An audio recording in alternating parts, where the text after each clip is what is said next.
I didn't grab any of my ink. I hit go live and forgot to, because I was talking to y'all over on the Zoom. I forgot to grab the ink so that I can show the difference. Okay. I'm gonna go get that. Dang it, I can't believe I forgot that. But hello, y'all. I'm now live. Incredible greetings. How art thou? Welcome, welcome, welcome, welcome, welcome. All right, I need to just check my feed to make sure that it is on the right setting. And then we're going to get started, y'all. Let's see here. Okay, nope, yep, I definitely need to take it off and put it back on. So remove and remove and save and add it back. Save changes. Hello again. How art thou? Welcome, welcome, welcome. Hello, hello, hello. Incredible greetings, everyone. All right, now let's go ahead and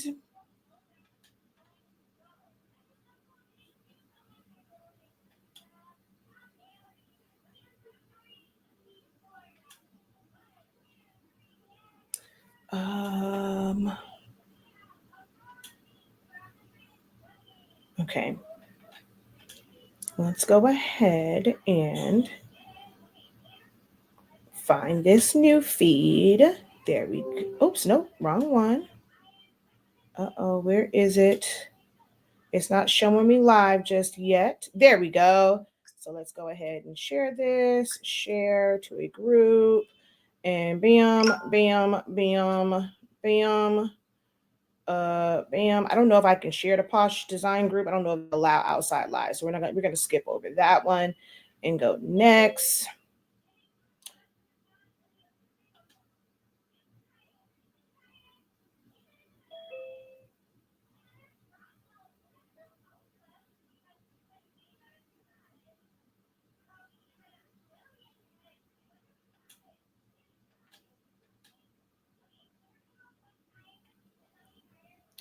Alrighty, so that's done.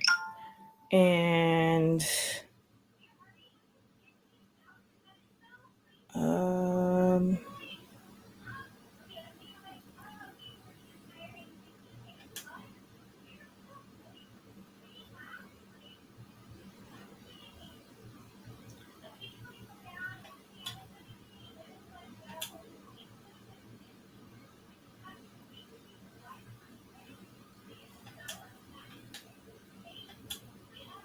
sorry, y'all. I'm a producer. I gotta do this. I was on the Zoom and I forgot to do a whole bunch of stuff.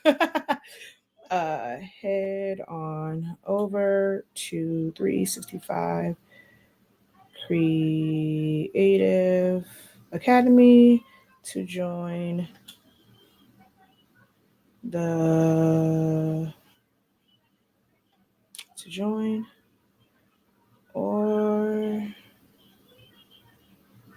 all right, there we go. All right, y'all, we're gonna get into this now. Sorry about that. Incredible greetings. I am once again Shakia, the professor. If you were here with me about 10 minutes ago, welcome back. If you were not, and this is your first time kind of coming onto the live, hello, how you doing? How you doing? Konnichiwa.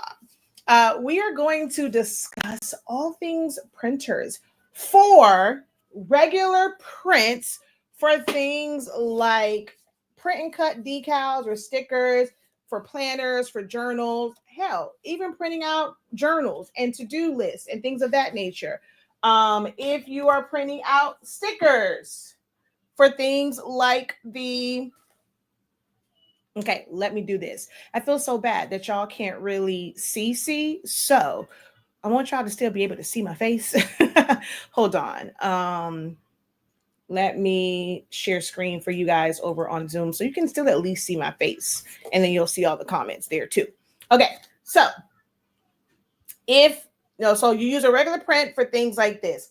I was showing them on the Zoom. This was like a game. This one, the edges haven't been cut on this one because this is a messed up print, but this was a game booklet. These are trending. right now. So there's like that. And the back page, and then the center. So it had, this particular one had 3 games because they only did 2 sheets, which is 8 pages. They do 3 sheets, they get 12 pages. But for things like this, if you're creating tags for your business, if you're creating stickers, bookmarks, print and cuts, cut out like centerpieces, let's see, what else would be like regular prints? All your party favorite, of course, and party decor, chip bags and Capri Suns, all of that kind of good jazz. Those are going to use a regular standard printer, whether it is inkjet or laser, or i.e. toner.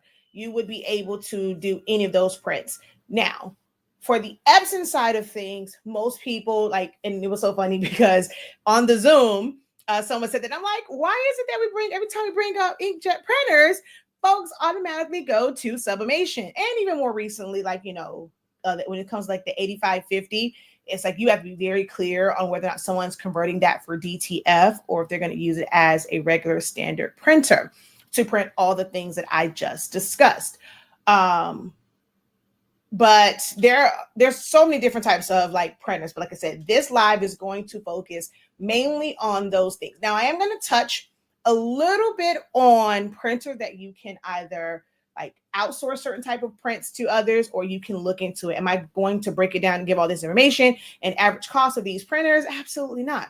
But they are options. And that is mainly for things like these decals, or if you want to put it on hard surfaces and you have like fine detail if it's small. It's called a UV DTF printer, which produces UV DTF transfers. How many of you here have not heard of or seen UV DTF transfers, or don't really know what they are? Maybe you've kind of sort of seen like someone kind of put it in a post, but you're not quite sure what they are. Let me know in the chat if UV DTF transfers is something that is new to you, while I go grab my ink.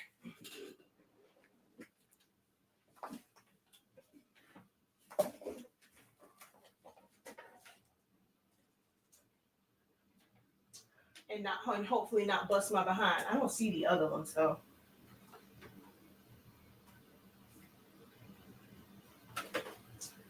I had a whole bin full of, okay, here we go. Here is a magenta one. It fell, and I'm not going to be able to get to the rest of them. It's okay. These are good enough because these are the ones that you could really see the color difference on anyway. So yeah, we're going to use these.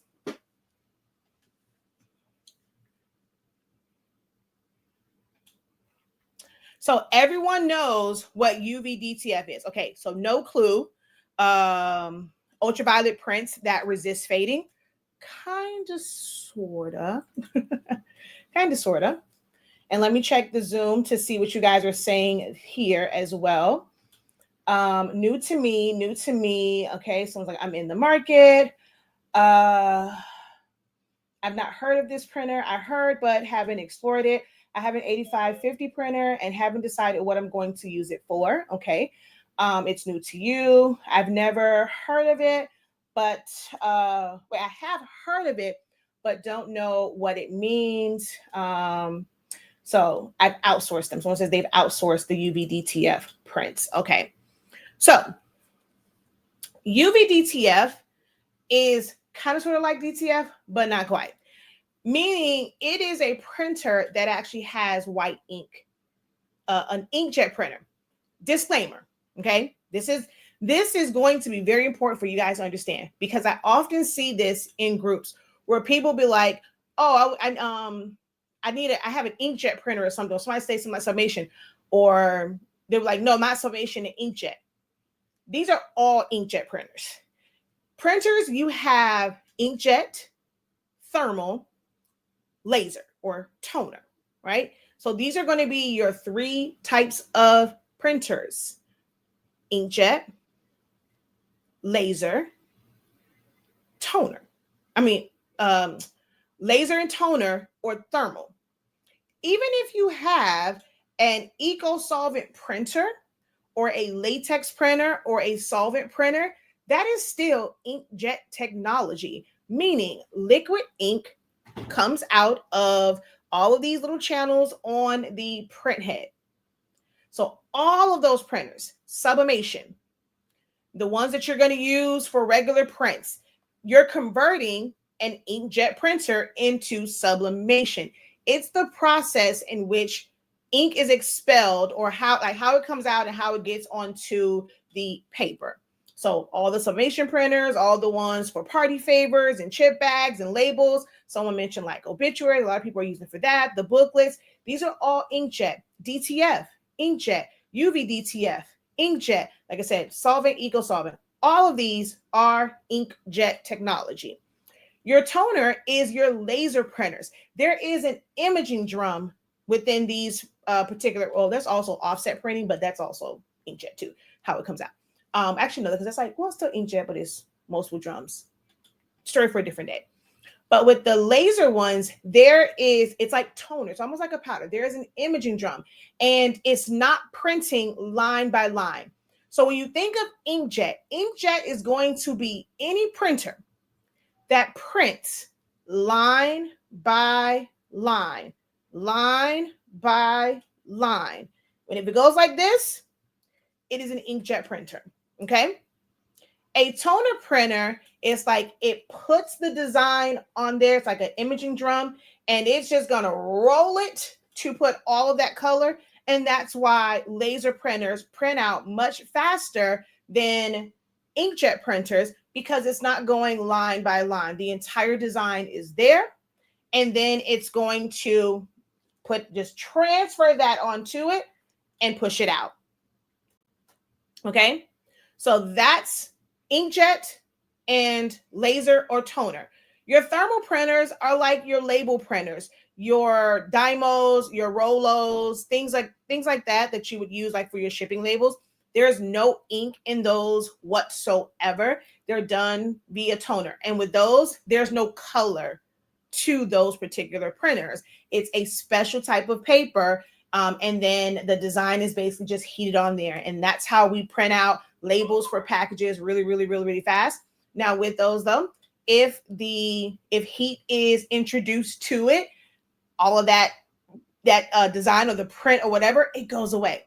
So this is why, like, over time, when you don't see like the letters and numbers and stuff on your receipts, it may have been exposed to too much heat and everything on there goes away. That's another thing, like receipt machines at stores. Those are thermal printers, which is why it prints out so fast. So again, inkjet,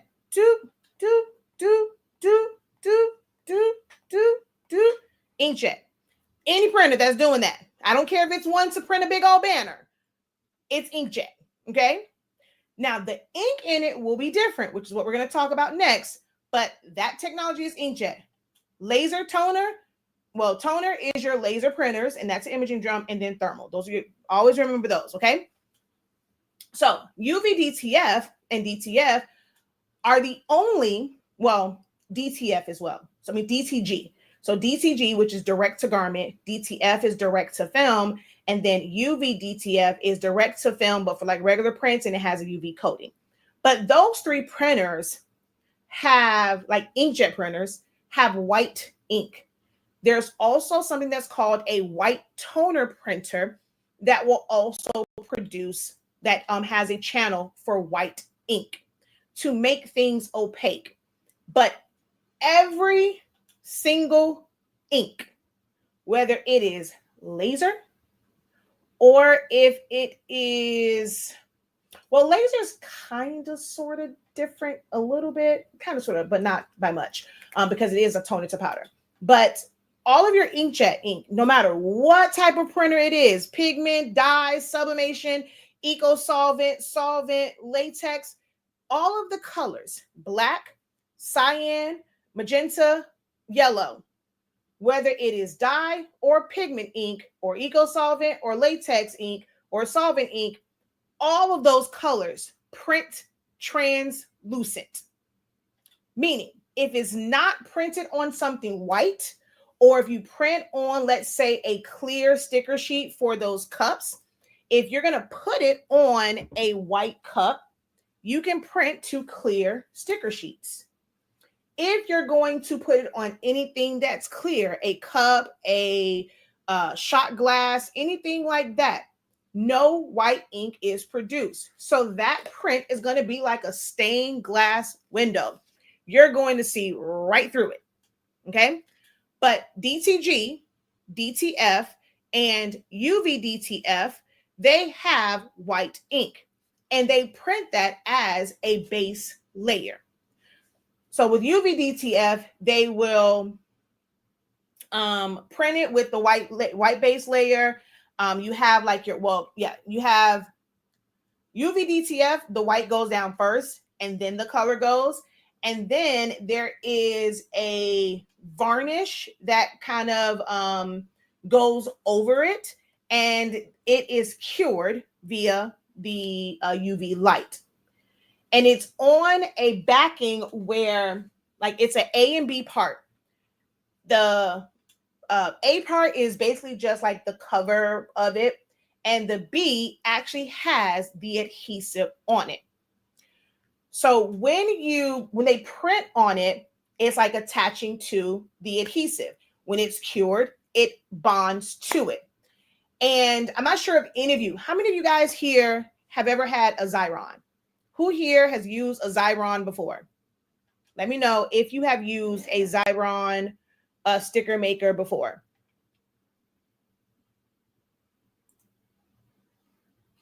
Okay, yes, a couple no's. Yes, I see a yes over here.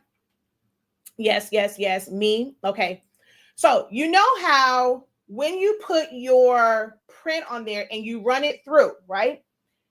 The adhesive only sticks to like where the paper is. All of the extra adhesive, it sticks to the plastic liner. And then once you pull that plastic liner away, all of that glue or all of that adhesive is gone, right? And the adhesive is now on the back of your print project, but there's no adhesive around it. It sticks to that film. Guess what?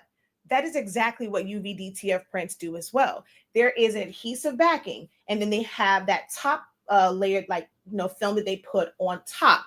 So once they print onto it, where the print is, the adhesive is going to stick to that, and that film on top is going to pretty much catch any other adhesive because they're not printing adhesive on it. The white ink is not technically like adhesive. It is the film on the back, and then that top one basically peels up the excess, like ink. I mean, not ink, adhesive, whatever, right? So that's pretty much like, that's kind of along the lines of like how you can think of how that it's actually reversed than the Xyron, because when you peel the backing off, you put it on there, the ink, the extra stays on the backing piece, and then it sticks to the front part, and so all you have is the print and the adhesive, and the other adhesive stays on that backing piece. So I actually said that it's backwards, but that's in a nutshell how it works. So it just prints, nothing is cut. So it's like however you print it out, because it's printing that right to like that adhesive part, it's printing that white ink. You don't have to worry about weeding anything. You can get really, really fine details with and make your print like small with that. So a lot of people are, using those when they want to put something on a colored surface, but they don't want to have to put it to sticker paper and then cut. You don't have to put, so I did. So this one was kind of intentional with the design behind it because it has the brick wall and it has the concrete. So this one was more of like intentional with this one, right? This one, I mean, it's not that it was intentional, but I did put an outline on this to make it where I'm not cutting like really, really small intricate areas. Look at how thin the word big is. Now, this one you can see where there's no design to it, but I did have to put a white outline around it to keep from having to cut really small areas. The UV-DTF, it will just print that as is, and you won't have to worry about needing a border around it. You just design it, you submit it to the vendor, they're going to print it, and it's just going to be a nice, clean print. It's so funny because before they became mainstream within the craft space and creative space and all these printers, I'm not sure if you guys like we're at a point now to where most people don't watch commercials, or let's say like it'll come up on a YouTube video. It's never really been in a commercial like on TV, but the ads and stuff for like YouTube.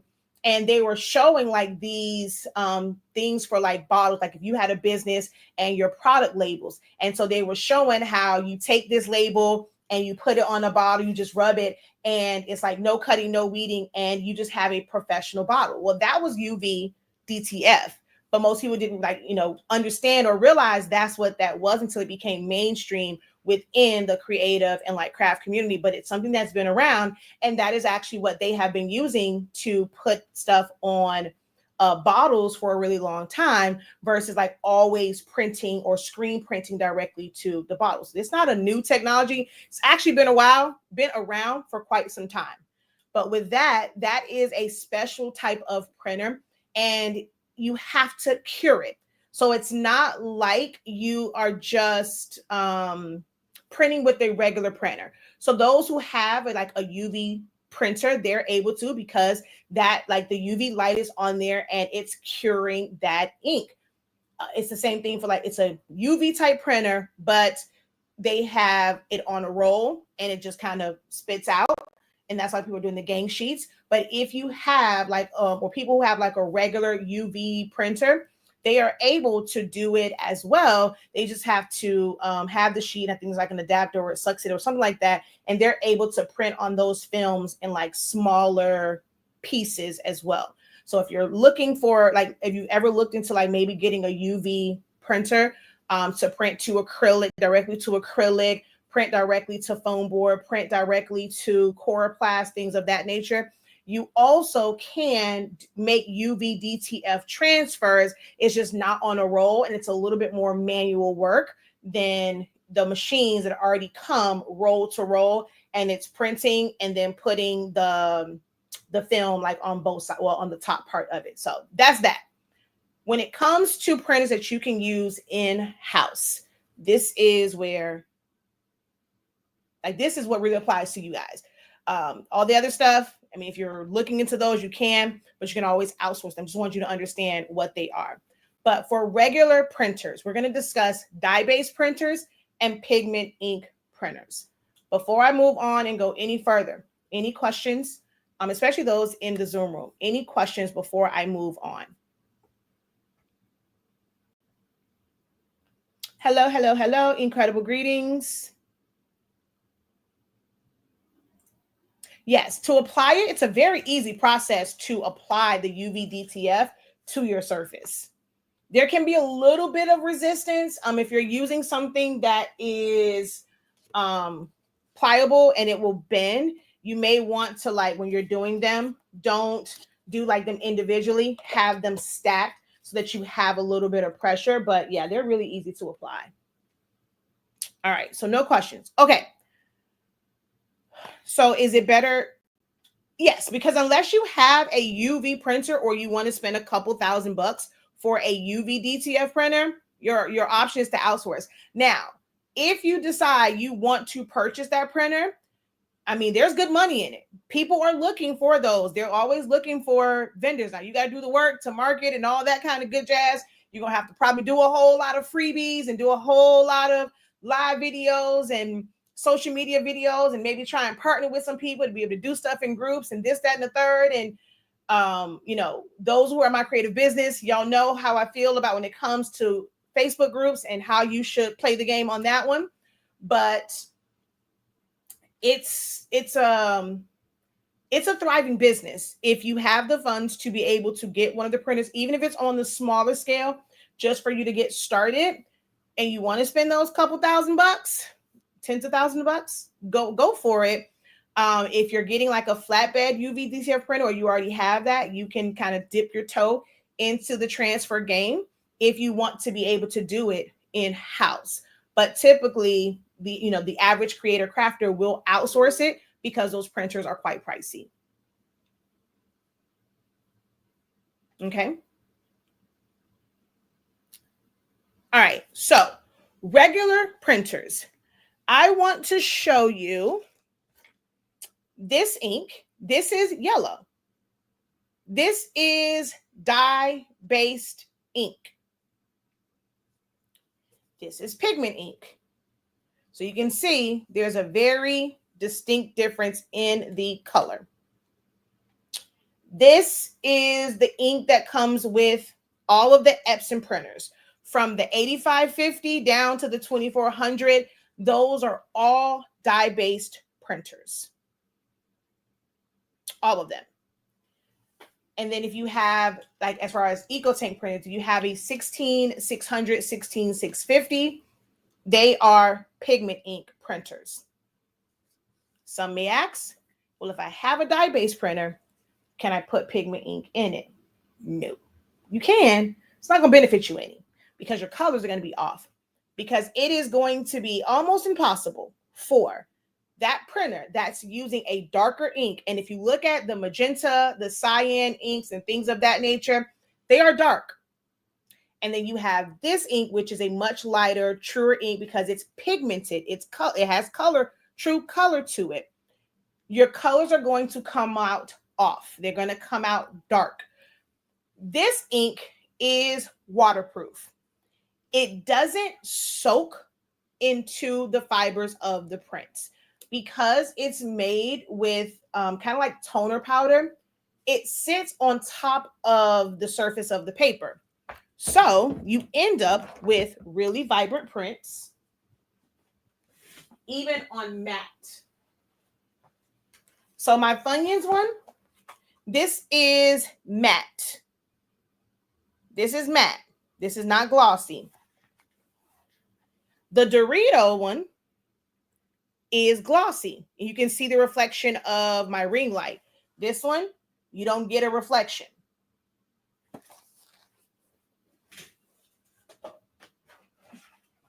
This one, reflection. This is a glossy. Now, I want to show you the difference between.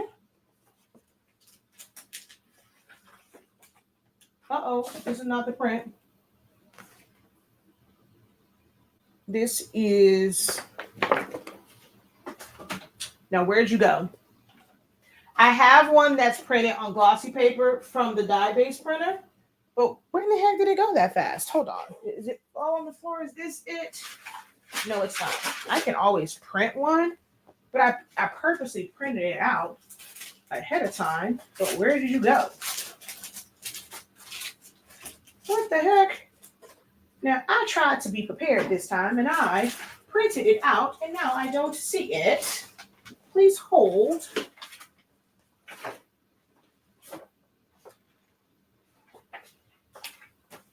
Okay, I don't know where the chip one went at, but I'm going to show you the difference with this print. Dye ink absorbs into the fibers of the paper, which is why some printers will say, some papers, especially like the glossy photo papers, they will say to not use pigment ink and to only use dye ink, because dye ink is going to absorb into the fibers of that, and you shouldn't be getting like smearing and things of that nature. But pigment ink sits on top. It's not to say that it won't completely dry and smear. It just takes a lot longer. One of the things that I do when I need to print on photo paper and I need to like get the job like done, I don't have time to really wait, I put it underneath my heat press. Low heat, you don't have to close it. You just let it sit under there and the heat cures it faster and it doesn't smear or smudge and things of that nature. But because it's sitting on top and there is a coating on that photo paper, the initial one, it will just kind of rub off. You have to let it cure. Best way to do that is to just go ahead and put it underneath your heat press. So let me show you the difference between glossy paper and matte paper for these prints. Since I can't really show you with the composition notebook because I don't know what happened to my glossy print. I had the hot fries printed with the glossy print. Okay. So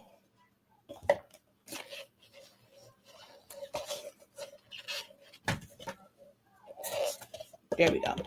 These two are printed from a Pigment Ink printer. Okay. This is matte. Very, very nice, very vibrant. Pigment Ink works amazing on matte. Nice, rich colors, as long as you're using a quality ink. If you're using a third-party one. So this is matte. Okay. I'm going to move it away from the light because it'll kind of change the color. But you can see what that looks like. This is the glossy sticker sheet. Now, it doesn't have as much sheen because the ink sits on top. So it's kind of covering up that gloss a little bit, but it is still amazing print. This is printed with, honestly speaking, Pigment Ink in our, for me, it's in a workforce, but I am going to test our ink in a Canon printer that prints Pigment Ink, and I'll let you guys know the results of that. But this is the glossy. Now, these two are from my Canon printer, which prints dye inks. I used to have Epson printers. It's no secret. I don't really care for Epson EcoTank printers. I just feel like they charge you a whole lot of for no reason. When I'll get done in the day, but here is the dye-based ink. This is matte. This is glossy. So I'm going to turn this. Do you see how my ring light shows up here? If I put this one up, it's kind of diffused compared to, I'm going to put both of them on the same side. I made sure they're the same exact design.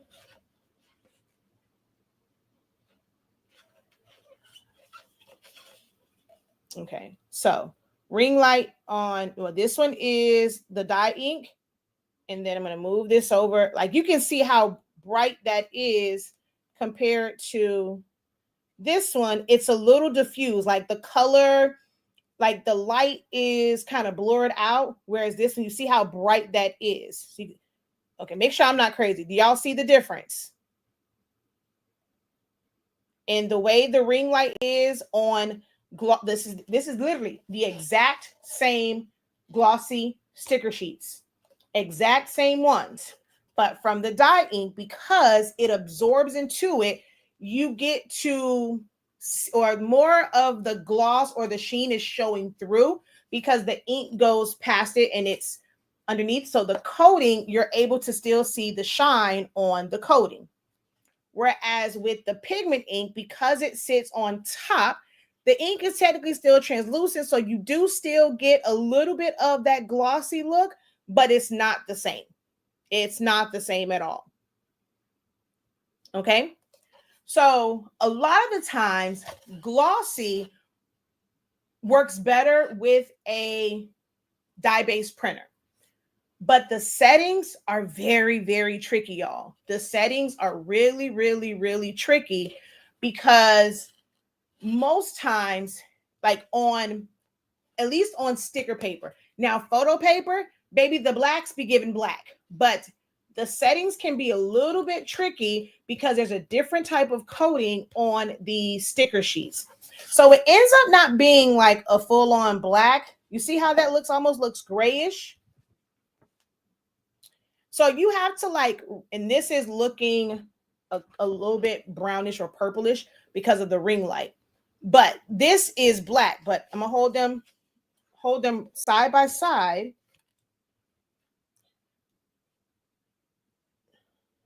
But do you see the difference in those two colors? So you have to, like, for the dye base, it's a lot of trial and error, depending on which material, like which media you're using, to figure out what's going to be the right combination of settings and where you have to make adjustments at with that paper because of the type of coating that's on the paper. You have to adjust your settings. On some of the sticker sheets that I have, the matte setting works better than the photo glossy setting as far as giving a darker black. Now, if you're doing something where black is very minute, like it's not, the whole design like this, you don't really pick that up. All the other colors that you guys can see, the other colors, absolutely amazing on here. They are basically the same. You see the colored part, they're basically the same. It's just the black where you are going to have to tweak your settings. So right out of the gate, you print it, you might be like, what the heck is going on? You might freak out. What's wrong with my blacks? If you're printing something with a lot of black, you're probably going to freak out. You're going to have to do some testing, okay? Unless you are using like the exact same printer and using the exact same media that someone, let's say like for me, if I'm doing classes, if I'm doing a demo on something and I'm showing it and I'm like, this is my results, you cannot automatically expect those same results with your printer and the paper or media that you are using and the settings that you are using, because they're not the same. All paper is not created equal. All dye inks, kind of sort of not created equal, but for the most part. But it's really going to be the paper itself and the type of coating they have on it. Vinyl adhesive sheets and glossy photo paper, they are not the same. If you are doing an order and you are printing some things on photo paper, but you are also printing on adhesive sheets, them colors going to be different, okay? They're going to be different. Slightly different if you're using black. Now, if it's like colors, you won't notice a major difference, but on those sticker sheets, expect a slight difference. They might be second cousins, little similarity, but it's like, how with your cousins, you can always tell, oh yeah, y'all Patron your grandkids because y'all look, that's my grandma's name, because y'all look alike. And it might be y'all kind of favor, but your grandmother is Patron and your grandmother is Pratt. Kind of like, well, y'all know my family like that, but kind of something like that with them second cousins and first cousins. Kind of how it is when you're printing to photo paper and glossy photo paper and glossy sticker sheets. Don't be alarmed if they are not the same color. You would have to create a profile in order to get the colors to match, and you would have to change that profile out whenever you were printing on the glossy sticker sheets compared to the glossy photo paper to ensure that they match. That is what color profiles are really for, okay? If you are printing out half of your stuff on a pigment ink printer and the other half of it on on a dye-based printer, oh, those colors really are not going to look anything alike. Exhibit.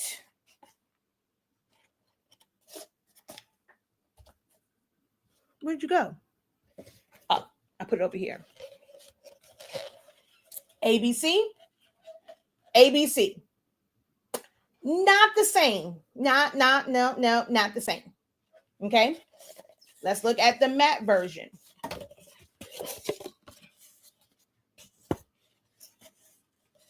ABC. ABC. Not the same. Okay.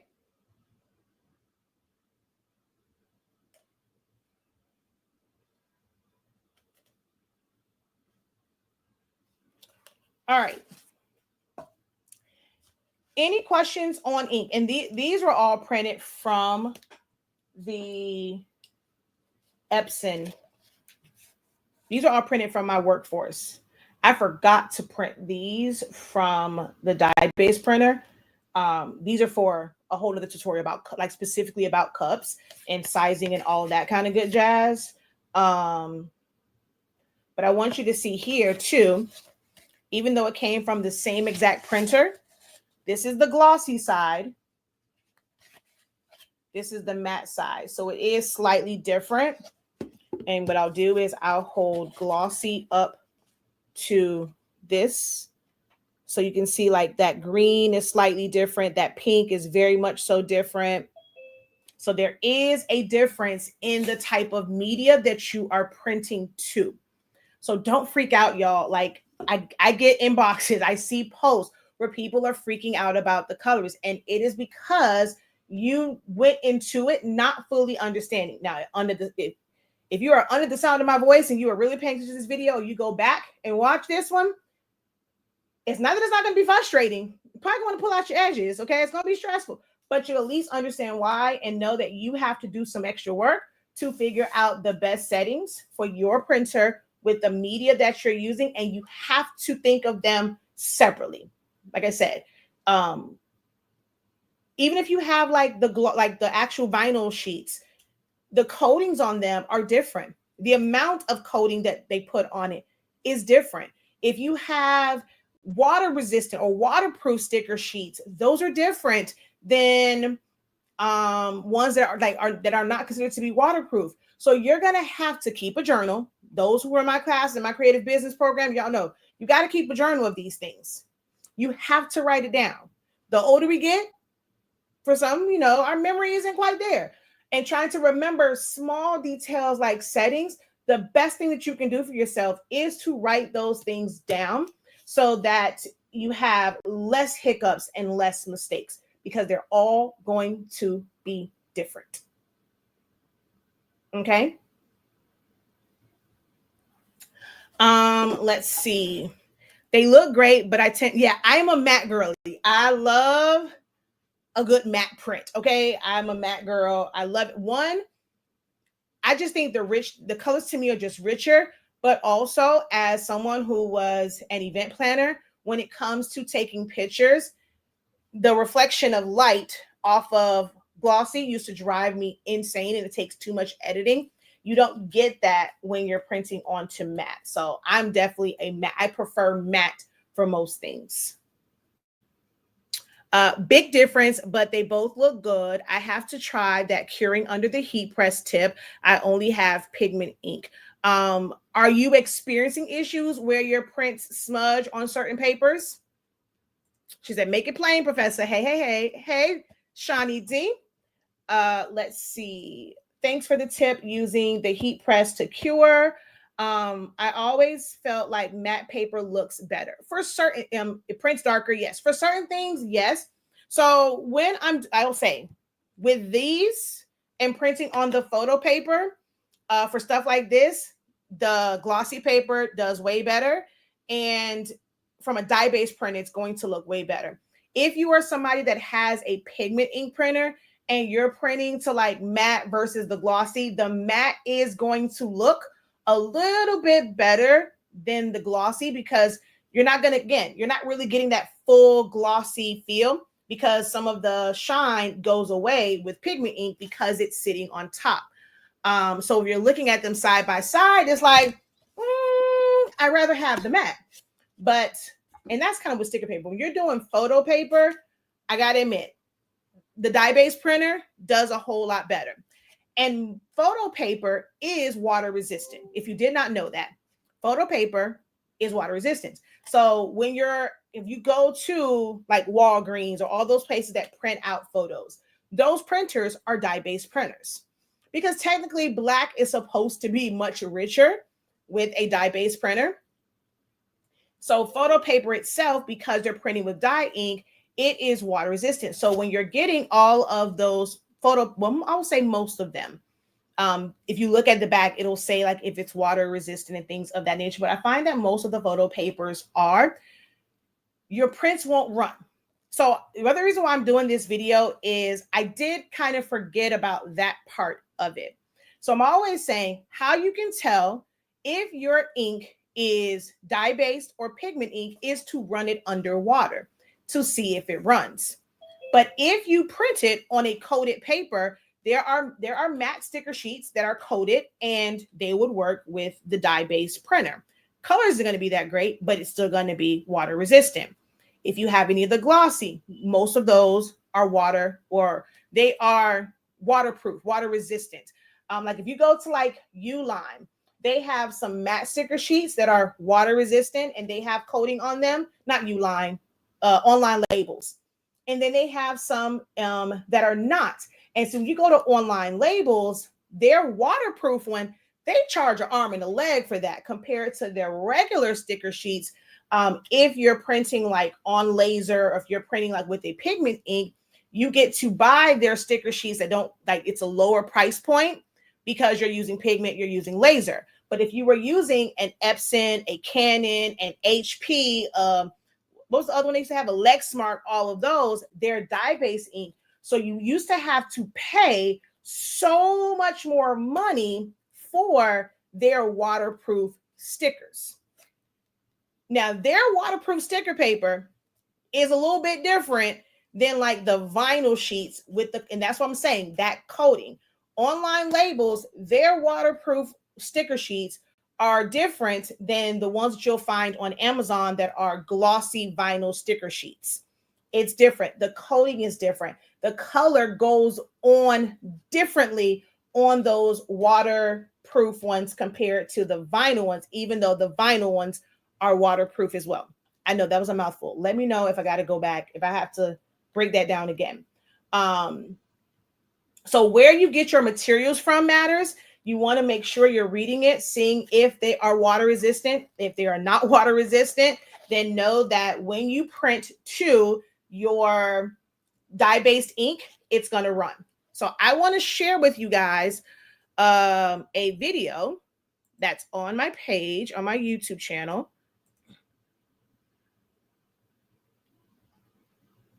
Actually, hold on. So let me find it first before I put it over there. So let's go to switch accounts, honestly speaking.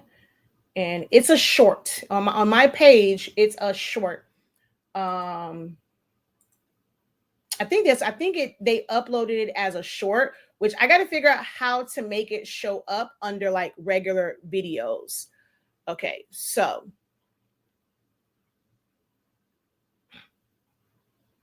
how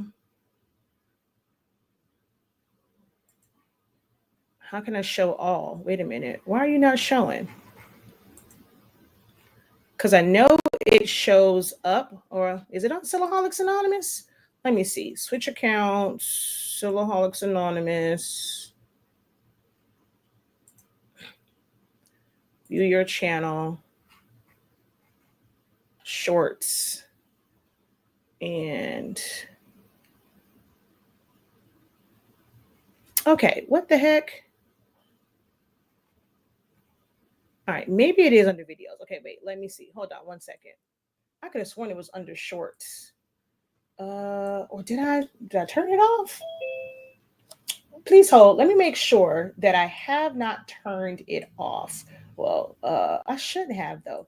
So YouTube Studio, content, upload videos. Okay, no. Print and cut, vector. All right, let's go to honestly speaking, content. Oh, okay. Oh no, that definitely is not a short. I don't know why I thought it was a short. Okay, this is definitely as a regular video. Hold on. Let me go back to my channel. We're gonna go to videos, because videos shows one thing, shorts, live. So if you're ever looking for something and you didn't find it, make sure you're clicking on the tab. So we're going to go to videos and I'm going to come here. I'm going to turn this off because I don't want them to ding me for copyright. So and skip. They're probably going to still ding me but it's my video, but it's okay.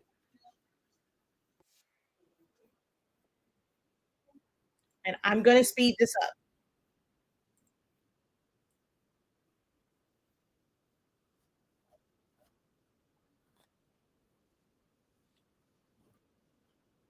Oh, wait.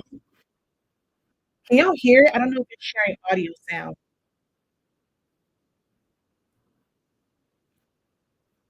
Wait, pause. Can y'all hear it? Actually, now that I think about it, I don't know if can you hear it clearly or is it like far away and muffled? I don't remember if I click share audio, share computer audio.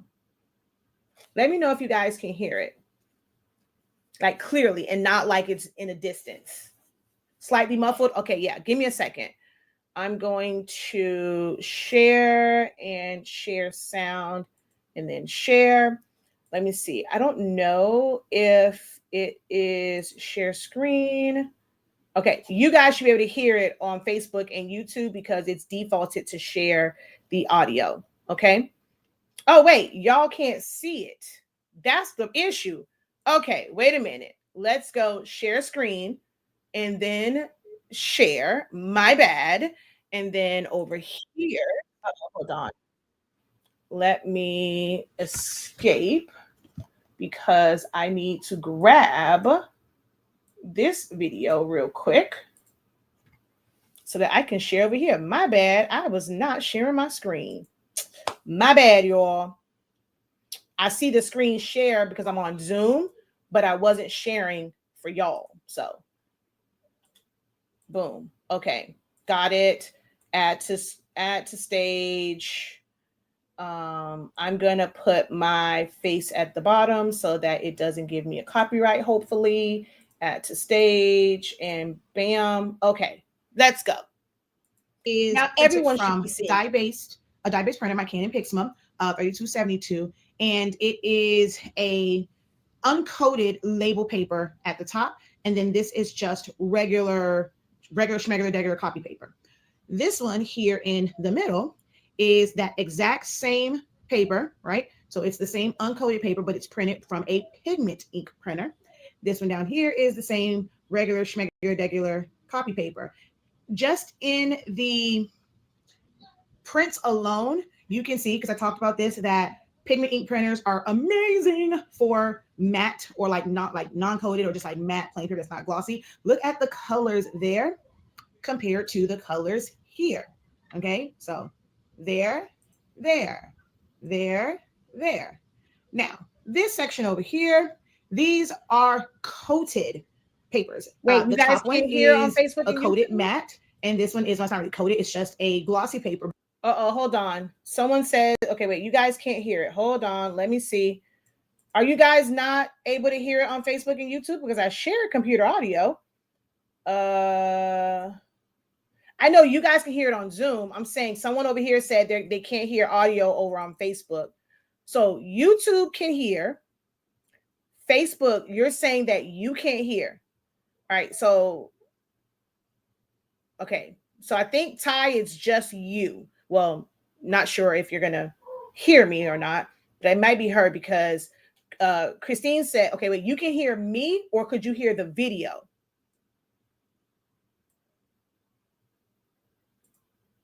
Christine Love, you can hear me talking, but Christine, could you hear the video or only me talking? So you guys can't hear the video over here. Hold on, let me see. Let me remove you. And then I'm gonna stop share. I'm gonna share again. Yeah, share computer audio, screen 2, share, add to stage. But this is going to be very, very important. Okay? You guys can't hear this? Is actually both of them are. So these two are both printed with dye-based ink. Okay. And this one is a coated matte paper that is also water resistant. And then this is just a glossy paper. I think the one I use for this doesn't specifically say that it's water resistant, but technically it is. So if you were using like a glossy adhesive sheet, or a coated matte paper and you do have a dye-based printer, you might get like a false sense of security that you have a pigment ink printer because you'll see what's going to happen, right? But I'm going to go and spray these down and you're going to see what happens, okay? All right, I'm going to drop the link. USA Safe Pilot, and you can just go watch the video on your own because I also have it sped up. So I'm going to just get the link for it and then you can go back and watch it, okay? So I'll make sure that I post it in the chat. Now, if you're watching from Shakia Lavelle, you won't see it in the chat. But if you just go to my YouTube, it's under the Honestly Speaking one, and then go to the videos, you'll see this video. So right now I'm spraying it, okay? This side, so I'm going to zoom in on that for you. So this side is the dye-based uncoated paper, if I'm not mistaken. And it should start running. Okay, I tried zooming. That didn't work. I had to bring the phone over here. You can see how it's, so you can see like right there where you can see that, I really see that ink running.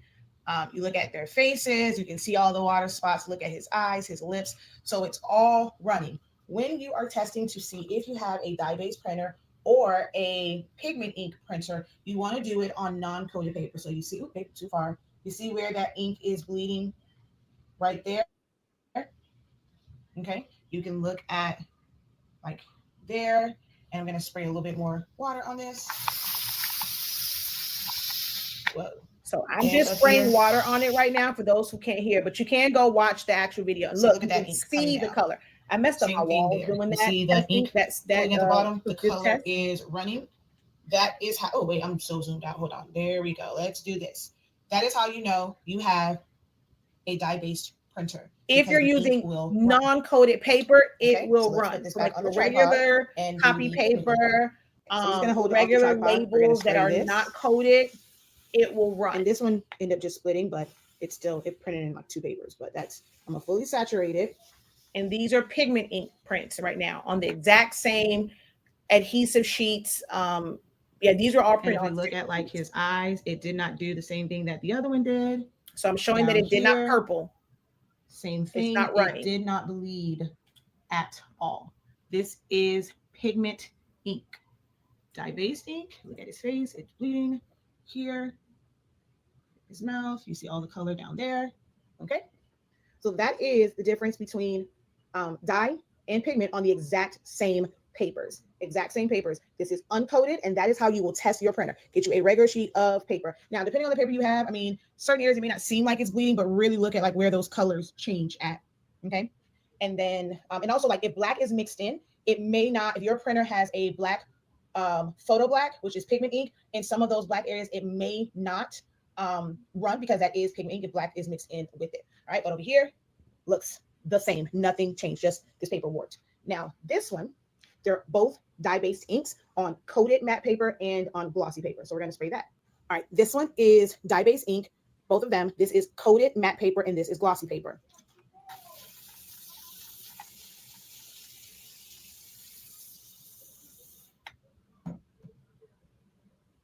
The things I do. Right, how many other people y'all know? Spray a little bit too much. Like this with this one, name one person. You can see his eyes are still the same. You don't have that color halo around his mouth.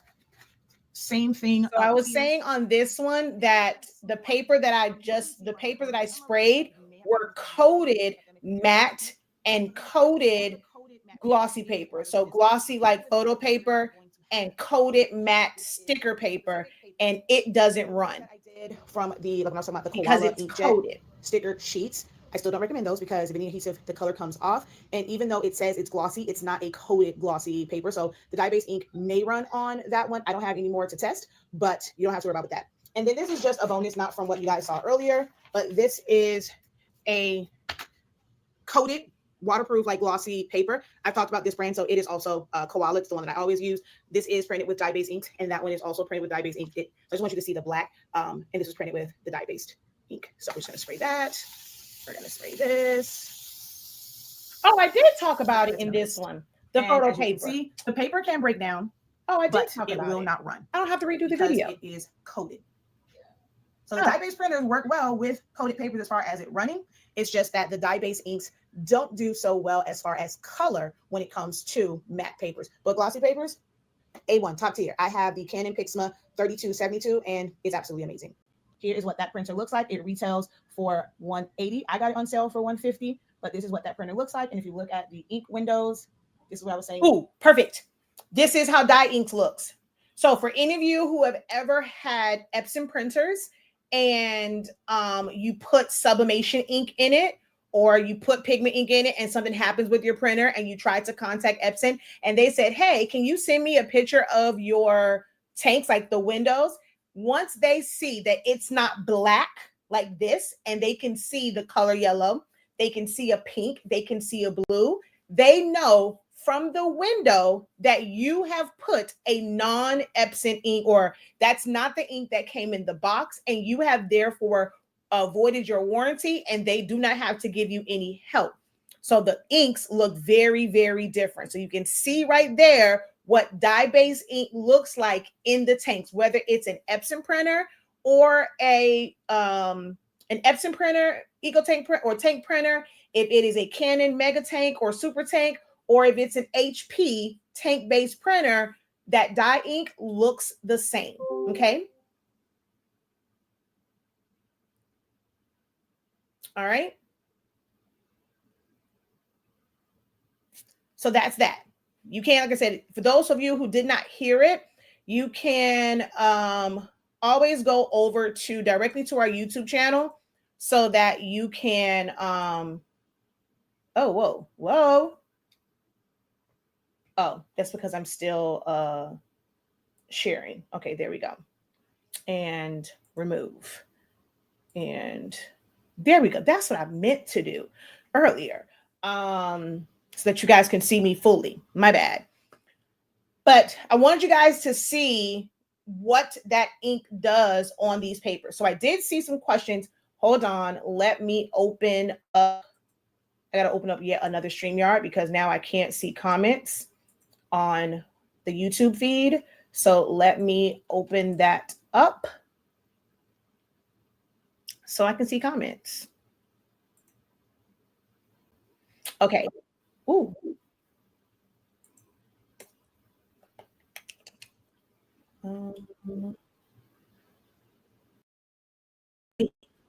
Shoot. I can't turn it off.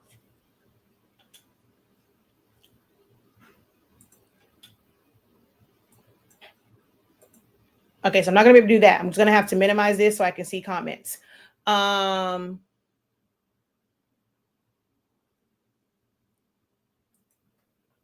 Okay, so will it say it's a coated paper on the packaging? No, not really. I don't think it does. I don't think it says coated, but look for things like it's water resistant. I don't think the matte one, I don't have any of the boxes. I don't think the matte one says it, but the glossy one,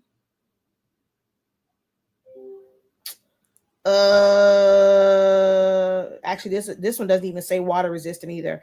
So not really. You may end up having to just test because it actually doesn't even say it on this particular one. Yeah, and then if you end up using non-coated paper, you have to put a laminate over the top of it to protect it and keep it from bleeding. Now, if it gets wet from the back, it will still bleed. So water gets on the back because it's now wetting the back of that, it will still bleed. Only way it won't is if you have that completely encapsulated in laminate. This is why when people laminate, like it was on a dye-based printer and they laminate it and they cut it close to the edge, if water gets on it, like on the tops and stuff, it might bleed a little bit because now that paper and that ink is still technically exposed. It's not covered up. Okay. No one explains like you. Thank you. Someone else asked, does the packaging say it's coated sticker paper or photo paper? It just look for water resistant. Most of the anything that's water resistant is going to technically be a coated paper, which is why they call it waterproof, because they know most people are printing with dye-based printers, and they put that special coating to make it waterproof. So as long as it says waterproof, water resistant, it's a coated paper. I love testing, so thanks for this. You are very welcome. Okay, so let's see. I know I'm live on Zoom. I have to go, but I really want to know about what printer to choose from. This is a lot of information. Can I watch the replay on your page? Yes, you can. Okay. So, and actually said it's a lot of information. A lot. That foundational information is important to me. Like, I need for you to understand how the printers work before we kind of get into printer options. Okay. Any questions for me? Even if you're on the Zoom, you can unmute, ask your questions. So any questions?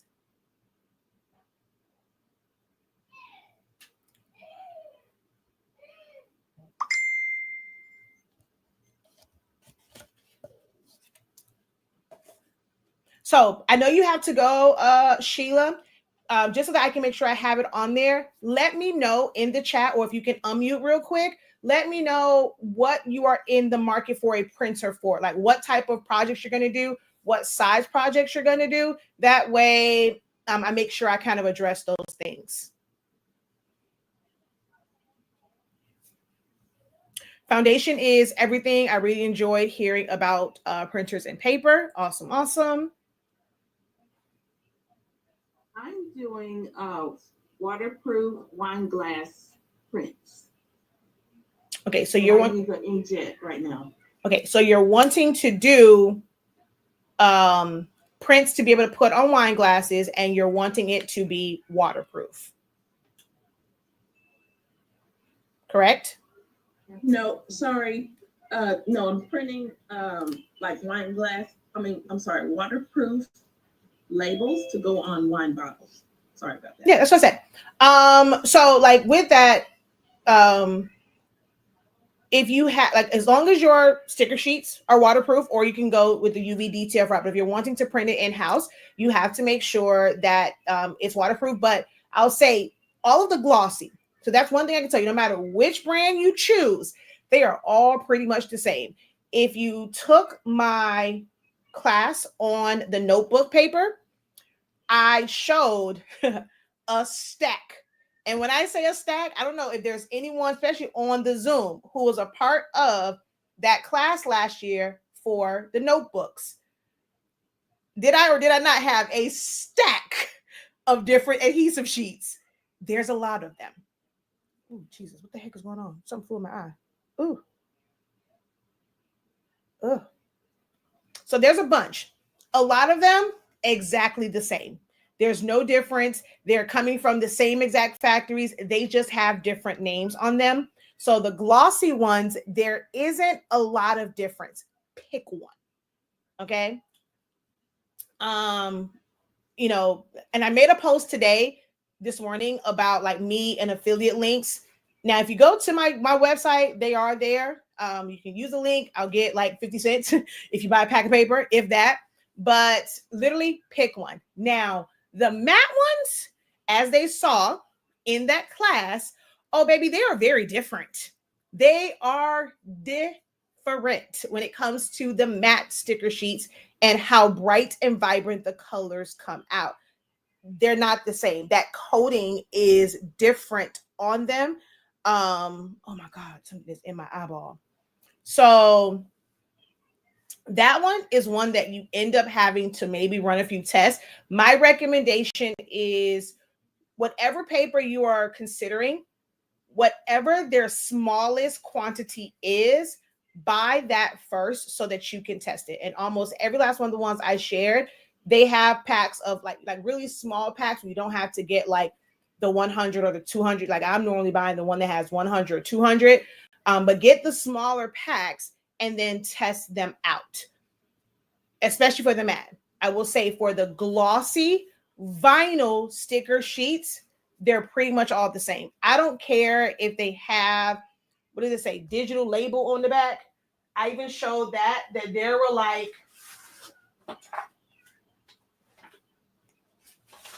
there was like 2 or 3 companies where The back of it said digital label. It doesn't say the brand, it just says digital label. And the ones that said digital label and the ones that have nothing on the back, they printed the exact same way. I promise you, pick one.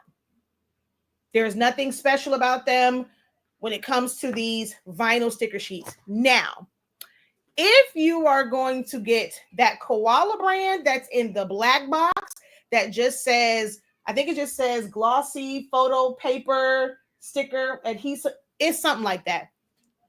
That the colors on that is horrible. That's not the same as the vinyl. So that one is a little bit different.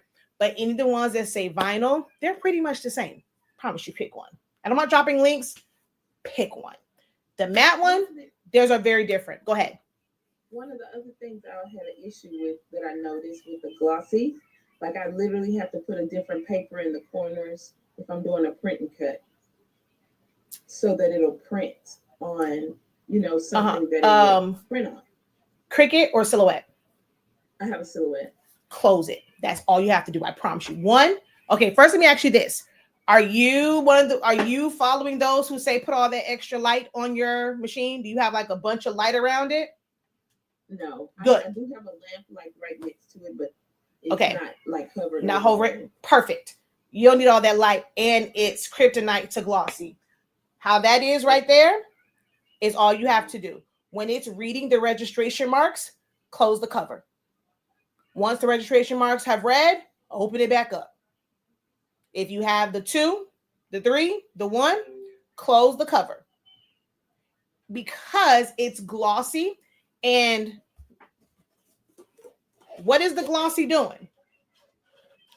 You see that reflective light, so it can make it where it's off. Yeah. Print and cut uses a light. It's an optical light that reads it. So when you have all this extra light on it and it already has a light, the color is bouncing. That glossy is causing it to reflect, and it's not going to it's not going to register at all, or when it registers, your cut is going to be off. So the best advice, close it. So close it and then come back and let me know, like next time you do a print and cut, let me know how it worked out for you, okay? Thank you, will do. You're very welcome. Wow, thank you for sharing. If y'all, when you speak up, hey, you get answers. She's like, I like the digital label, but you don't know what brand that is. There's literally 3 different companies that says that, because they're all getting it from one factory and they're just putting it in a plastic, putting their cover sheet on it or putting it in a box. But there's really only a few factories that are making these adhesive sheets. The sheets here, when we were going to get sticker paper and all that, it's literally the exact same ones. Like, a lot more have come out on Amazon in like recent years, but they're literally all the same. They're coming from the same exact factories. Some just choose to put some sort of label. There's some that's pink. And I think when we looked at them, like there was one that was like gray that said digital label, but the brands were all different. Okay. So that's that. What was I gonna say? We're about to talk about the different brands. Okay, hold on. Whoa. Where did these come from? When using a 7710 printer and making buttons, what is the best paper to use, matte or glossy paper? I can't say what's best for you. What type of look do you want? I've used both. It really depends on the type of paper you're using, because again, with glossy paper, I mean, it does kind of cover it. Like I said, it's not as like shiny when it comes to the glossy paper.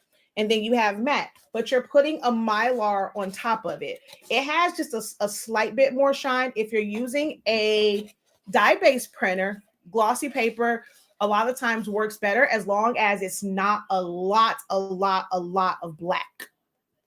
Then the glossy paper would work better, and it's going to have a little bit more sheen. But any of the buttons that you've seen me do, I use glossy paper. I mean, I use a matte printer, and I don't always use glossy paper. Sometimes I will use a matte paper. So that's up to you, just in the look that you want. Print out some on a matte paper, print out some on a glossy, and then you just choose which one best fits like your needs and like into your desired outcome. She says it. They said, that's a he. It's like it was definitely a stack of paper. It was a stack. I went through so many different brands. I had them all laid out. I showed the differences in the colors so that you like those who are on, they can make the best decision based off of their printer and colors. Now that I did my Canon printer. I think someone over here said they have, I'm going to go back to that. Someone said they have a Canon 3270. So I have the Canon G3270. All of the Canon printers, if it doesn't say GX, it is a die-based printer. So that's the one that like I have. So I have the 3272 and you just have the 3270, but that is a die-based printer. And again, how you tell, look at the ink. When it's dark, it's dye-based. If you see actual color, it's pigment. Okay. Let's see. I keep talking, but you can't hear me. Oh, well, yeah, I can't on my headphones. I have my headphones, but you can't. Yeah, I can't hear you then. You posted on Posh Canvas group about printers this morning, and I posted there. I do invitations and stickers and invitations, etc. Okay. Can you put Pigment Ink in an 8550? It is, so like I said earlier, it uses this ink. Or where's the, I'll show you this one. If you put this ink in it, it's not going to give you the color output that you are expecting because this has toner in it. This does not. So putting it in there is not going to give you better results. Your inks will be waterproof or water resistant no matter what you print on, but the color payoff is not worth it. If you have an 8550, just use the Epson ink and use coated papers to have that water resistance. You use photo paper for things like the chip bags and stuff like that. If you just use the coated paper, then, you'll get, decent prints with that one. Okay. Thank you. She said she loved my brows. Thank you, Hans. Let's see here. Okay. So printers. I cannot tell you like everything about every single printer because I don't use all of them. I'm not a big fan of HP printers. I've never really kind of cared for them. HPs and Lexmarks were the same type of printer to me. And I don't foresee myself spending money on it now. If they ever want to send your girl one, because your girl loves to test, I will definitely take one. Or I told my husband, I'm like, when I do this class that's about like prints and like printing out different things, depending on how many people, like I don't mind getting it as long as it is beneficial for me. But me spending $300 or however much it is for a printer when I don't really need it just for testing purposes, somebody got to pay for it. It won't be me. Okay. But I was all day, every day an Epson girl. Actually, I started off as a Canon girl. I took a picture this morning specifically for this video. And I wanted to show like when I purchased my own printer that wasn't in the house. Mama didn't buy it for like school stuff because, well, actually, I don't even think my mom had a Lexmark printer in the house, but most times she just took my stuff to work and printed it at work on a laser printer. She did have a Lexmark, but we didn't like printing on that because like if I was doing projects with those types of printers, you have one black and one color, and that color cartridge has all like three colors in it: cyan, magenta, yellow. So if you printed out something that had like an excessive amount of one color, when that one color ran out, that whole cartridge was useless. Whole thing was useless. I hated that. So I was on a hunt for a printer that did not like, it was individual like colors. And that was when I got the Canon multi-pass printer. It had individual colors. This was the first printer that I brought as soon as I got out of basic training. When I was in my at tech school, I ended up getting a printer. It came with me to Korea. It came with me to Germany. When I got back to the States, it died on me and I damn near cried. And that's when I got a brother printer. But I went looking for this printer. This is a Canon Multipass F30. Loved this printer. I almost paid more than what the printer cost just to get it fixed because that's how bomb it was and they stopped selling it. And so then I got a brother printer because of like they used to have the cartridges, like the third-party cartridges that was already pre-filled. But I've always been a Canon girl. So then, but it's a dye-based printer. So I used to have to spray with acrylic, like acrylic or like clear gloss over all of my prints to make them pop, to seal them, to do all that stuff. And that stuff is strong and it got aggravating. But even when I got the dye, so after this one died, I got brother printers. I had 2 of those because I do a lot of printing. At that time I was still used to just spraying them.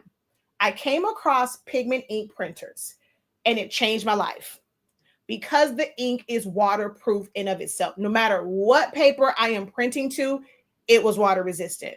I remember as a kid with that Lexmark printer that my mom had, that little cheap printer, and I would print out stuff for school. I'm still a kid. I'm clumsy. I waste stuff and the ink runs.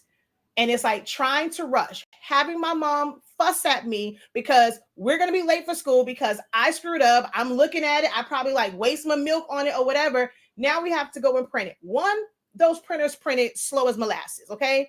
And then you had to be very, very careful with them. So this is where she started like printing my stuff at work because toner ink doesn't run because it is like sitting on top. It's like a toner to powder. So she started printing my stuff, like projects and stuff for school at work because the one at home, clumsy Shakia, kept messing up stuff.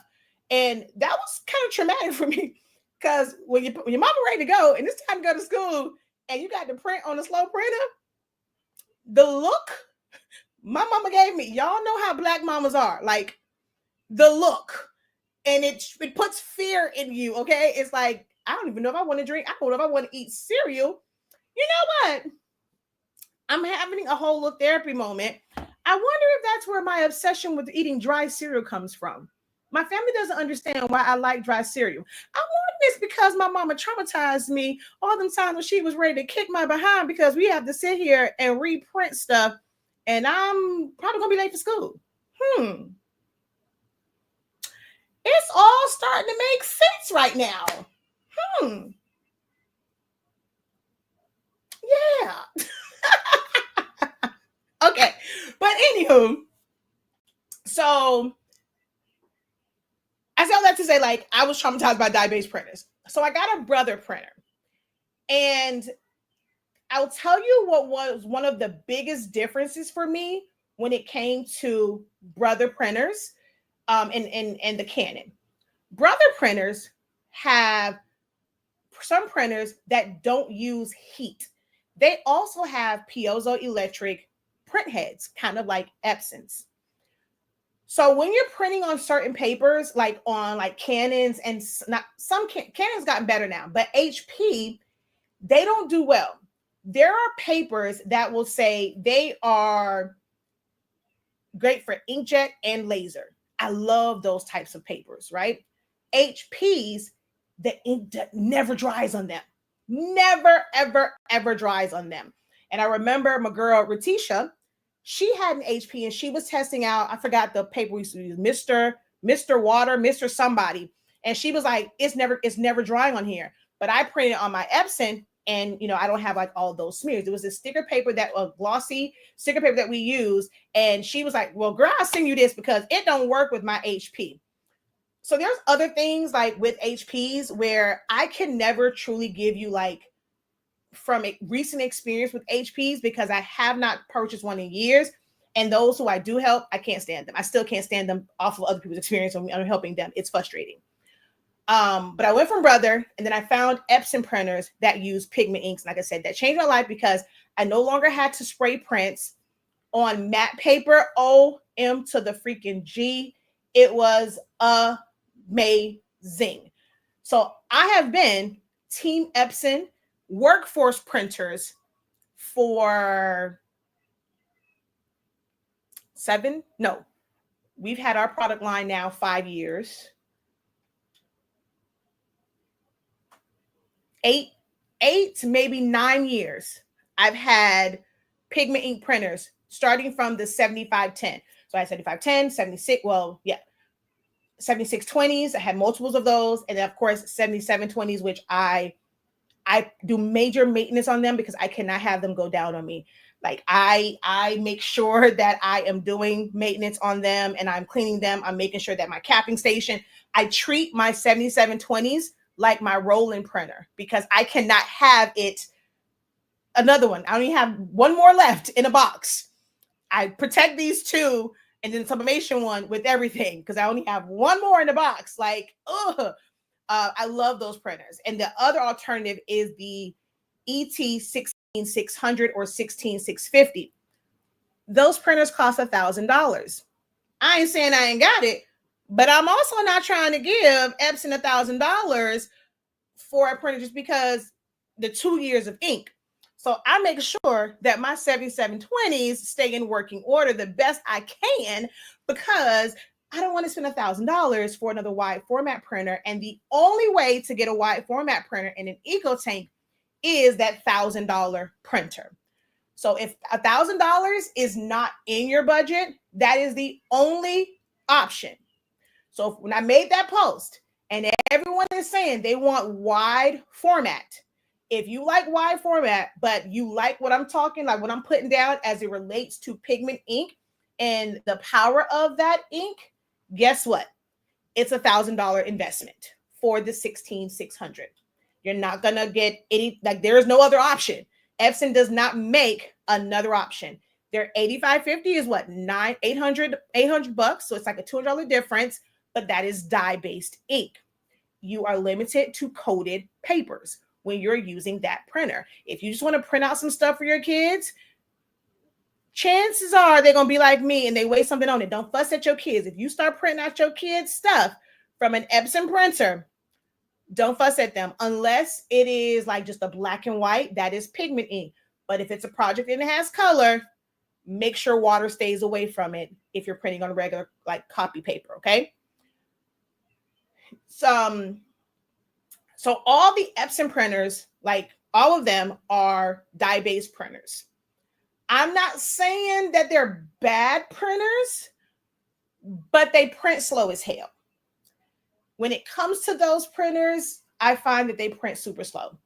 I remember being on a live of Shannon's, Busy Bee, and she printed out something on photo glossy setting. It literally took 12 minutes to print. Ain't no way. Ain't no effing way. It took like 12 minutes to print. Even on the highest of settings, this Canon printer prints out in 4 minutes. It prints out in 4. And Canon has multiple Pixmas. So someone is saying, what about the Canon Pixma? Canon Pixma is not like, they have some Pixmas that have cartridges. They have some Pixmas that are mega tanks. They have Pixmas that's super tanks. They have Pixmas that's dye-based ink. They have Pixmas that are Pigment Ink. So Pixma, you can't really say what about that because they have so many, within that line. There's cartridge, there's mega tanks, there's super tanks, there's dye, and there is Pigment Ink. Okay. Yeah, it's a lot. It's a lot of them. All right. It's a lot. It's so many options, which is why, like, to me, these videos are so important. And like within the Creative Lounge, I'm going to like do another one and really kind of like break that down. You're going to get to see the printers that I have. I'm going to drop the links for those when I schedule the video where I'm going to unbox them. I'm going to fill them up the same way that I did with the 3272. Oh my God, my eyeball. Jesus Christ, something is flying in my eye and it's driving me crazy. But there's, like I said, there's a lot of options. All right. So I can't really say, what about the Pixma? I'll tell you it's dye-based ink. Unless it is the tank one, and it says GX, it's dye-based. Okay, it is dye-based.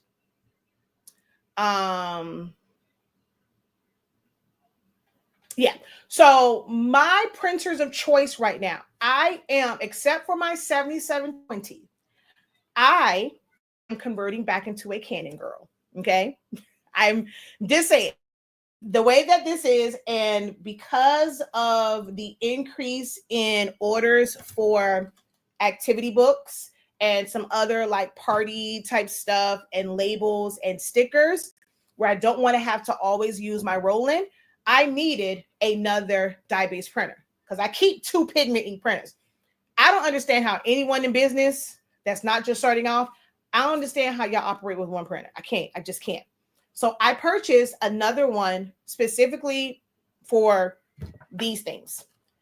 I also purchased a Pigment Ink one because I want y'all to know that you can use our Pigment Ink, because the Canon Pigment Ink is ridiculously expensive. It's up there, okay?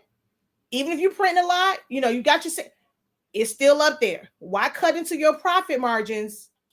I might be messing up the chance for a brand partnership, because I'm gonna tell you all day, every day, put your Honestly Speaking ink in there, because Pigment Ink is Pigment Ink. So you can do that. If the printer is Pigment Ink, you can put our inks in that printer.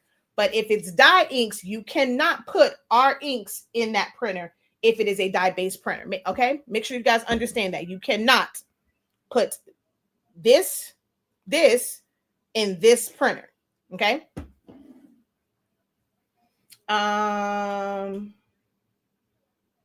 That's what I need to understand, dye versus pigment. You'll probably have to watch this back. I just did a whole breakdown and I showed the video. If you go to my YouTube channel, actually, you know what? I'm supposed to grab that link.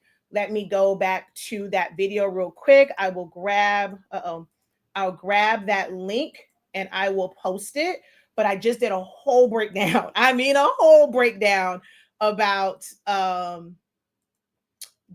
versus pigment. But if you have a specific question, ask it, and I'll try and answer just that specific question. Okay. Hold on one second. Let me go to this, just so that I don't forget. Let me just go to this video and get this link. And I'm going to post it here. And we're going to post it here. There we go. Okay. So hold on. Let me see. I see another one over here.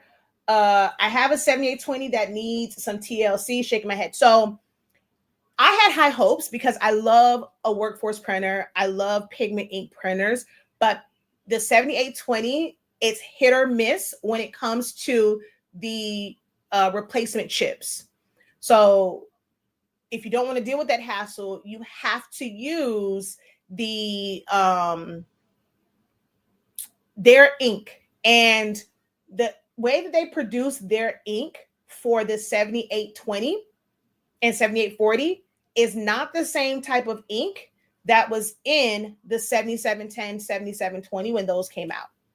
Well, it's been a long time. It's been at least, even before we had our ink, I was getting it from somewhere else and it was different, but I don't remember it being that bad. So with the actual Epson ink for the 7820, 7840, and 7310, it smears on everything. That black smears on everything, and it takes a lot longer to dry. Sometimes I feel like it barely dries on glossy papers, and like you can literally scrape it off. Whether it's matte or glossy paper, you literally can scratch it off with the new ink. So that one I don't recommend at all. People just hear Epson, they hear Workforce, they look at the price of it. It's a lot less expensive than the EcoTank printers. So of course, people kind of, gravitate towards that mainly because of the cost, but it's just not worth it. It's not worth it. So out of all the printers, I would not recommend that you get an Epson 78. If you're, in the market, that is a printer that I will not recommend whatsoever. Okay. That's why I haven't purchased one yet, because too many options. I own 2 Epson 7720s, but let them dry up and can't get them clean. Have you tried to push cleaning solution through them, like not just running print head cleans or purge files, literally taking it and pushing the cleaning solution through them. All right. So those are, well, I sound like pigment ink printers. No, so the 7720 is a pigment ink printer. Any of the workforces are pigment ink. So all of their workforces are pigment ink printers. Now, there are cartridge-based ones that are dye-based ink within the Epson line, but their workforces, anything that says WF, no matter what it is, those are dye-based printers. If it uses Dura-Bright, so when you're looking at your cartridge for the Epson printers, if it says Dura-Bright, that is that is pigment ink. If it says, was it Clara, something with the C, that's dye-based ink. Okay. I have a Canon 32. No, you cannot use pigment ink. No, no, no, no, no. Any printer that uses this ink, you do not put pigment ink in it to make it water resistant. You have to use the printer as is. You just have to use your printer for what it's great for. If you have a dye-based printer, it's amazing. I have it. It made me go out and get another one. I got that one over a year ago. I did the video, I did the unboxing, all that stuff for it. It's an amazing printer. It does amazing. This is printed with that 3272 on photo paper. It's amazing, y'all. Like, it's not a bad printer. I am partial to pigment ink because if I want to print on a paper that's not coated, I don't want it to run. Like your hammer mills and things like that. Like, I don't want it to run. But that one with photo paper, absolutely amazing. Absolutely amazing. So it's a great printer. And I got like the next one up. Instead of, I didn't get another 3272. I got one that prints a little bit faster because I want to see, like right now, an 8.5 by 11 full print, like it takes 4 minutes. I want to see if I can cut that down. So I did get the one that's supposed to print out 13 sheets per minute in color. But of course, that is when they tell you that, anytime they tell you how many prints per minute, they're referring to plain paper setting. Okay. They're referring to plain paper setting. If you are printing full sheets and in like photo paper glossy, it's going to take longer, but I'm hoping to maybe cut off a few, like, I mean, if it just cuts off a minute, that's a big deal when you have a bunch of orders. So right now it's 40 and 4 minutes. And this, it's like, because this is double-sided, it's 4 minutes per side. So 8 minutes just for one sheet. And so I needed another printer because I can be printing, like for these, this is a heavier paper. This is a lighter paper. So I can use one printer and print out all of the outside ones that's heavy, and then use the other one to print out the insides that's a little bit lighter. So that's why I went and got another printer. If I wasn't afraid that my husband would put me out over printers, I'd probably get a third one, because when people get the 12 sheet booklets, that's a third print I have to do front and back. And for me, I'm about efficiency. Some people will tell you, or I don't know why, in groups or like when people are talking about it, you have coaches and mentors and all of that in the creative space, in the craft space, in the party favor, in the labels, in the stickers. It's like everyone wants to jump to a wide format. If the majority of the items that you are using is 8.5, if you already have a wide format, at least one, don't go looking for another wide format printer. Get yourself an 8.5 by 11. It's going to be more cost effective. Get you a printer that prints 8.5 inches wide, because you are going to double your efficiency. If you only have one printer and it takes that long, like you're doubling time. But if you're printing at the same time, if it took 40 minutes or 20 minutes, both sides will be done in 20 minutes. You can move on to the next one. But if you only have one printer, it's going to take 40 minutes before you can start assembling. So for me, I have to wait until all of the pages are print. I don't cut by hand. I have a commercial guillotine cutter. Now, if you are just using a paper trimmer, for you, that's not going to make a big deal that it takes 40 minutes, because you need to trim everything out by hand anyway. So as it comes out, you're trimming it, and it's like an assembly line for you. 2 printers might be overkill because 2 prints will come out and you're not ready for it anyway. But once you start to elevate, once you have an influx of orders, like it's steady, doing them with, a straight blade, doing them with scissors, even with the small like paper trimmers, you're still doing one paper at a time. And even if your printer, your cutter, your trimmer can cut through multiples, for things like this, when it's a booklet and they need to be flushed, it can shift. If you don't have a paper cutter where it is smashing that paper in place so that it doesn't shift while it's cutting, you're doing yourself a disservice. Like, you're still going to be frustrated because you're going to have to go in there and trim it down. So for how we operate here at HS Ink 365 Prints, I needed another printer so that they print out. I can get a job done. Like, let's see, 20 of these 8-page booklets took me 40 minutes to, was it 40 minutes? Yeah, 40 minutes. Yeah, because it was 10 sheets. And it was, actually, no, it took longer than that. Let me see how many sheets I did. I want to say it took like, it was like an hour. No, it was like an hour and a half. Because yeah, it's like 4 minutes per print, and not include like when it kind of recycles itself. And it was 10 sheets, front and back. So it took a while to print all of them out. And I was like, I'm not doing that shit again. And I didn't want to use my Epson printer because I was printing out other stuff on that one. Like that needed to be printed wide format because I was doing cutouts.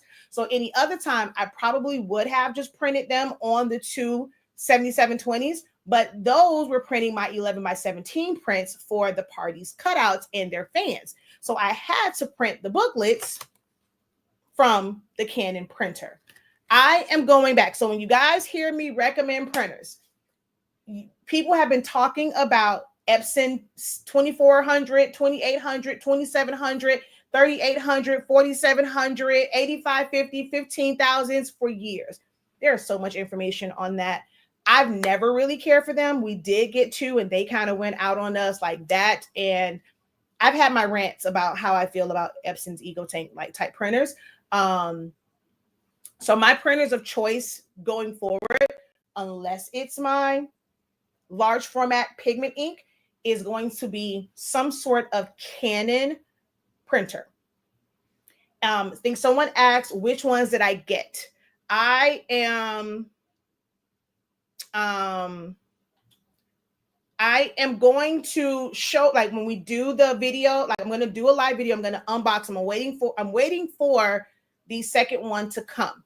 And when that one, because you're going to see it anyway, I will drop the links, all that kind of good jazz on the actual printer that I purchased. And I purchased for both of the ones that I purchased the higher model. So when I do the unboxing and I'm going to show the prints and all of that stuff, I will post both links, because for each one, the dye one and the Pigment Ink one, there is a lower model and then a higher model. And the only difference in them is the print speed. One prints 10 pages per minute. The other one prints 13 or 14 pages per minute for color. That's the only difference. But I wanted a faster printer, so I paid a little bit extra for the faster printer. I will be dropping links, Creative Lounge, what's the thing called? Certain classes, the party favorite class. If you ever took that, I'm going to drop the links on the dashboard for that class. If you're in the Creative Lounge, Creative Business, the notebook class, the phone board class. So any of my classes, if you've taken a class with me, give me a little bit, and I'm going to drop the links to those printers in those classes in case you want to be able to like get one. So I will drop those in all those classes. I'm going to create the file. I'm just going to drop in all those. So any of the class, the party favorite, the phone board, Creative Lounge, Creative Business, the notebook.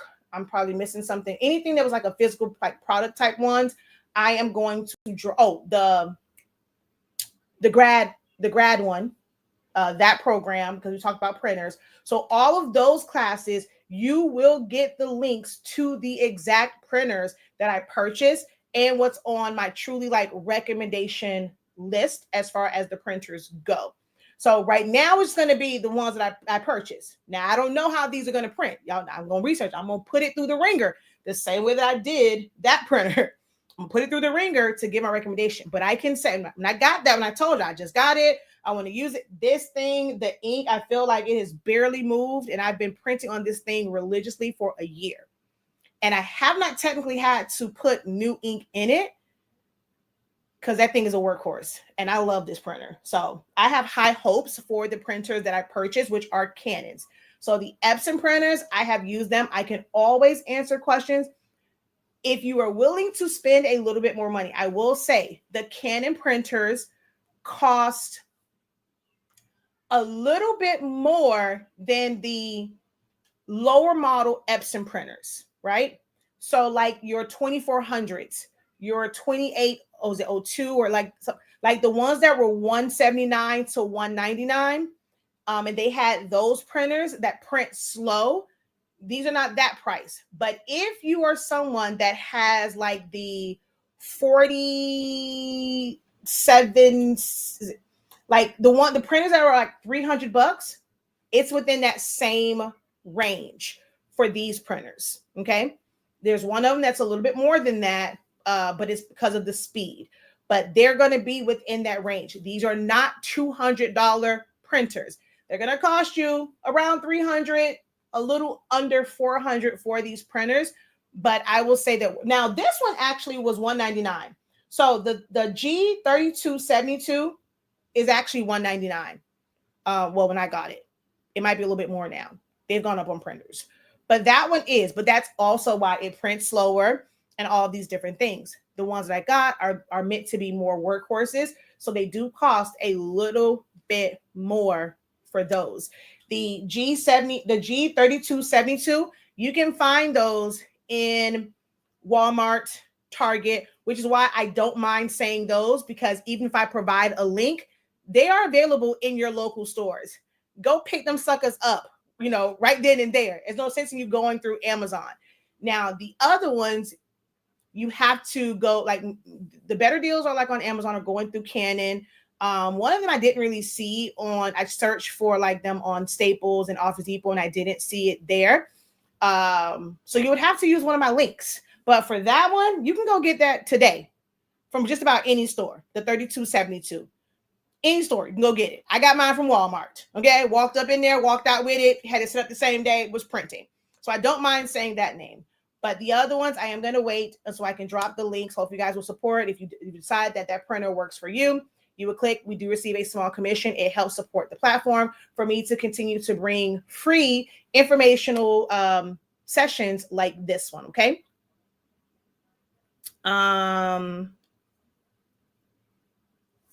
Let's see. What's the weight of photo paper for chip bags? There is no right or wrong for that, right? So some people like a really, really thin one, but depending on the printer that you are using, like the Epson printers, the EcoTank ones, that really thin paper, it eats it up. It paper jams. Like it's too thin for it to pick up.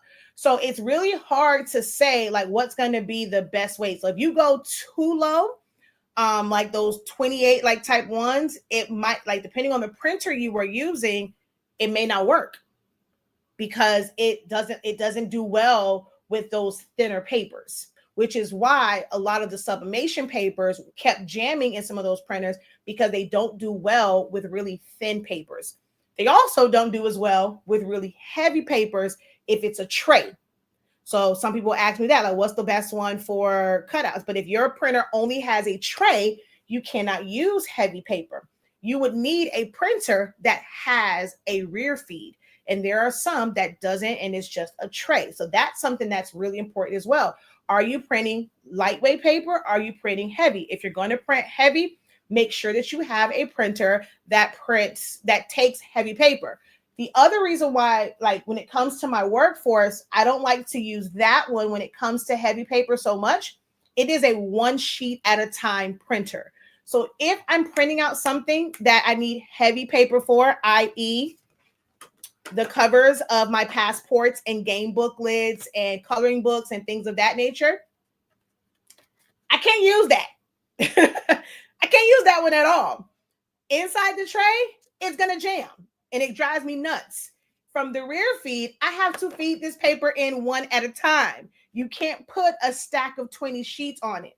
I can put a large stack on the Canon printer.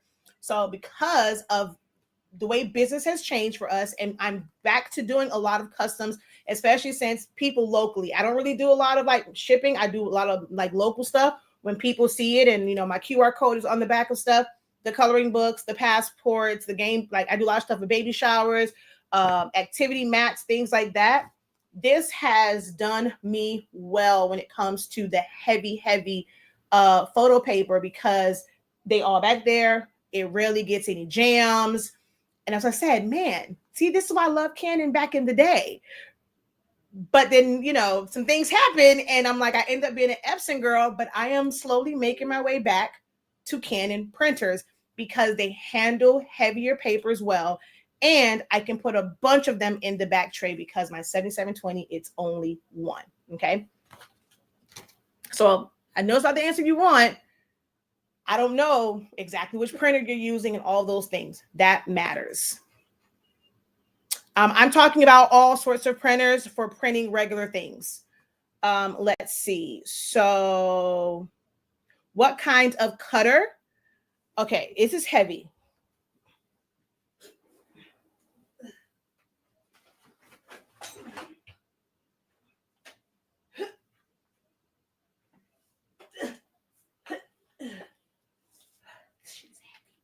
This is my industrial cutter.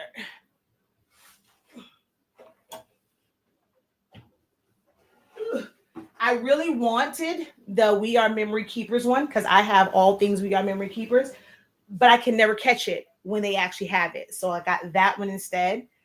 This is where hack really comes into play. I had to work out a hack for that one, but it's okay. That, and I have like my industrial corner punch. I don't use like the little small corner punches. I have one that will cut through 300 sheets at one time. So I'm doing my best to buy things that beginners can use. I've been at this for 26 years. I've upgraded equipment as needed over time. So I'm not using a lot of the beginner things. So my mind, of course, automatically goes to some of that bigger industrial equipment that I have. But when I'm teaching about like how to do these things in my upcoming classes, I did go out and purchase like the upcoming class for Party Favors and game books and all of that. Well, it's in the Creative Lounge. I have paper trims because I have the We Are Memory Keepers corner punch. I told you I love their stuff. So I'm going to showcase those. And I also got like a really, really small one. Like anyone can do it, but it's more time consuming. I print all mine, I cut them all, and I put them all in the corner punch, and it cuts through all of them at one time. I'm about efficiency. So it is like when you see the equipment that I have, I don't want you to feel like you have to spend out this kind of money to do these things, because you definitely can do them with a much cost-effective setup. It's just going to take you more time. One thing I always say, you cannot save both. You cannot save time and money. Time is what I wanted to be more efficient in. So I spent more money on equipment like this. Okay. What kind of medium do you feel works best with laser printers? I have a Brother HL 3280.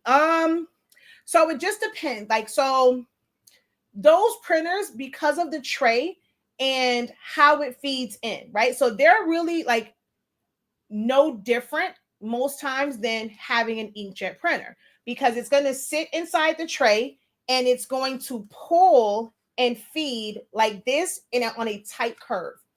Those heavier papers tend to get stuck compared to like what we call a digital press It's nothing but a large format laser printer. Javaya from Gifted Hands, she just got one. So hopefully she'll be doing some tutorials or just some demonstrations. And you can see that heavier paper when it comes to the lasers, because the way that they operate, it has kind of a longer trek to go, for the paper to come out. And then for some of them, if you put it on the end, it's like it just goes straight across. So they can that can handle heavier paper. Because like with a lot of lasers and how it picks up is why sometimes like Office Depot, Staples, they'll tell you you can't bring in your own paper, especially if it's too heavy, because it'll keep causing jams. I wouldn't recommend going over maybe like the 40-ish pound. If you go up to like where you're like the 50s, 60s, or if you start to go to cover stock, it's probably going to jam.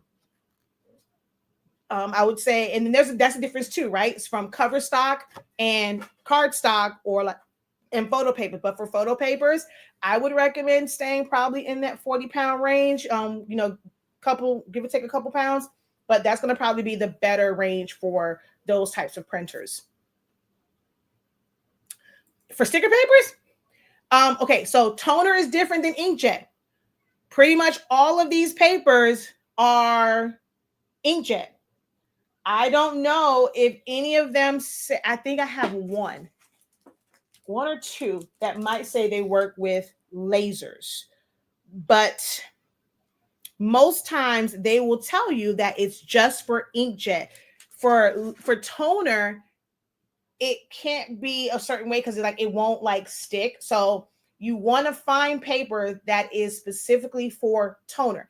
Even for like regular copy paper, it's not the same as the paper you're going to use for inkjet because this is toner. So you need to look for papers that will work for those like with toners that are sticker sheets. Also, when it comes to glossy, not sure if any of you have experienced this. If you go to places like Office Depot or anyone that has a regular print, you are not going to get, I don't know where it went, but you are not going to get the glossy feel with a laser printer, even if the paper is glossy. Toner is worse than pigment ink with sitting directly on top. Toner has a slight sheen to it. So when people are printing on those and you kind of see a little bit of sheen, it is because of the toner like on top, like it has a bit of a sheen. But this super, super glossy paper, that toner sits right on top. You are not going to get the sheen of it like you would, like if you were to print this design like this on a toner printer with this photo paper, it won't look the same. It won't have that same sheen to it because it sits on top. So for sticker papers, your laser will print it out faster, but you won't get a better print.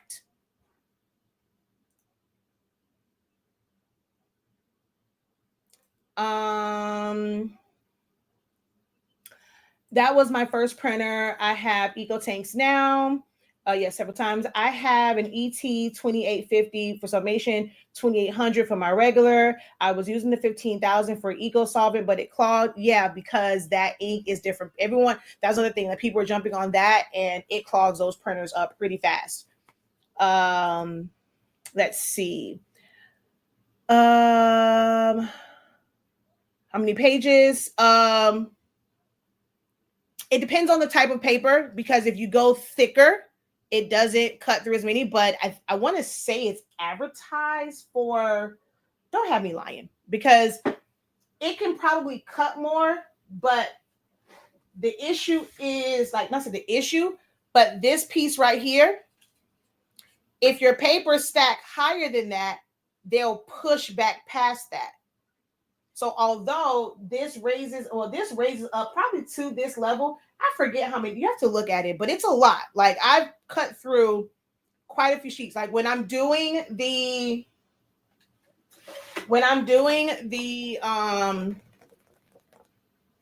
covers, and I did like that order for the kindergarten classes. Oh, I am not cutting these one by one. I lined them up, I stacked them, I put them all in there. it cuts that edge on all of them, I'm ready to peel and stick. So I can just move like this. I am not cutting these one by one by one by one. I throw it in there. And that was what, 140. So yeah. Laser toner printers is what you use for foiling. Yes. Let's see. Have you done any foiling? I want to create sentiment stickers with a foiled border. So yes, my wedding invitations were have I done foiling? But of course, you need a laser printer for that though, or you have to get there is like an adhesive. You have to cut it and weed it, but you can foil with that. But where'd it go? Have I done foiling? Child, yes.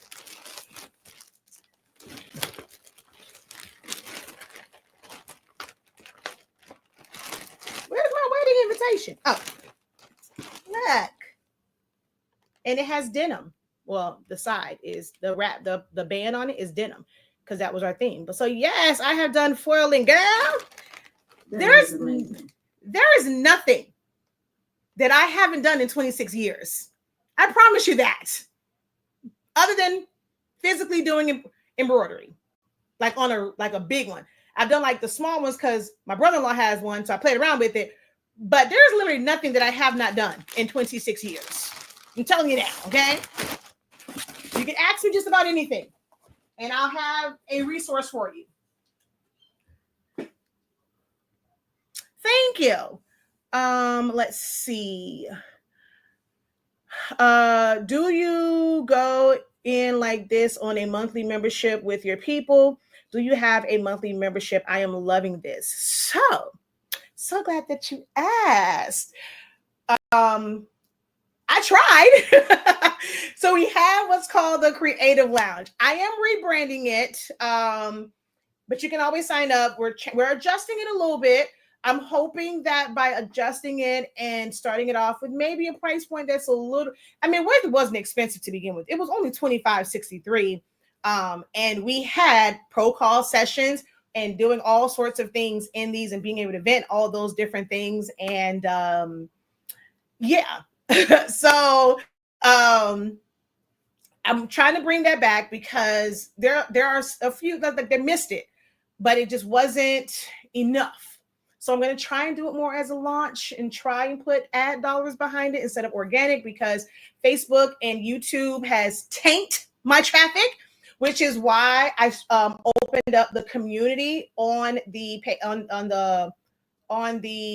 Academy site, because now you guys get emails when I post about something. If I say that I'm going live, I'm not at the mercy of their algorithm notifying you.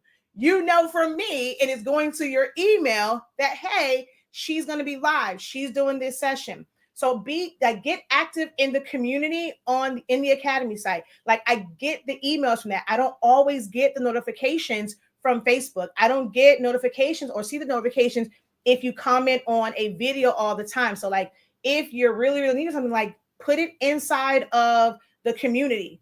Like, everyone has access to that free one. We have some that are for paid class and things of that nature, but the one that all of you guys who are on the Zoom, you came here through the community. You can post there. You can share there. That's where you're going to get notifications. Check your emails. I'm going to drop emails.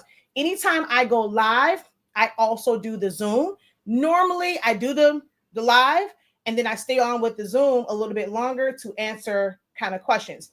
We did that in the beginning, and I'm about to wrap this up, and I'll be with y'all in a second so y'all can actually physically see me and not through the monitor. But yes, you have certain level of exclusiveness in this community, but the Creative Lounge is where it was at, where we really, really like went in on all sorts of things. That, and then we also have Creative Business. Creative Business is wrapping up, but if you sign up now, you'll be right in place for when the next semester starts in August. But we're approaching our last 4 sessions. Yeah, 4 sessions. We have Wednesday, next week, Monday and Thursday, and then the following Wednesday, and then we wrap up this semester, and then we go right back into it, starting all over again even though you have access to all of the playbacks. We start over again in August. Okay.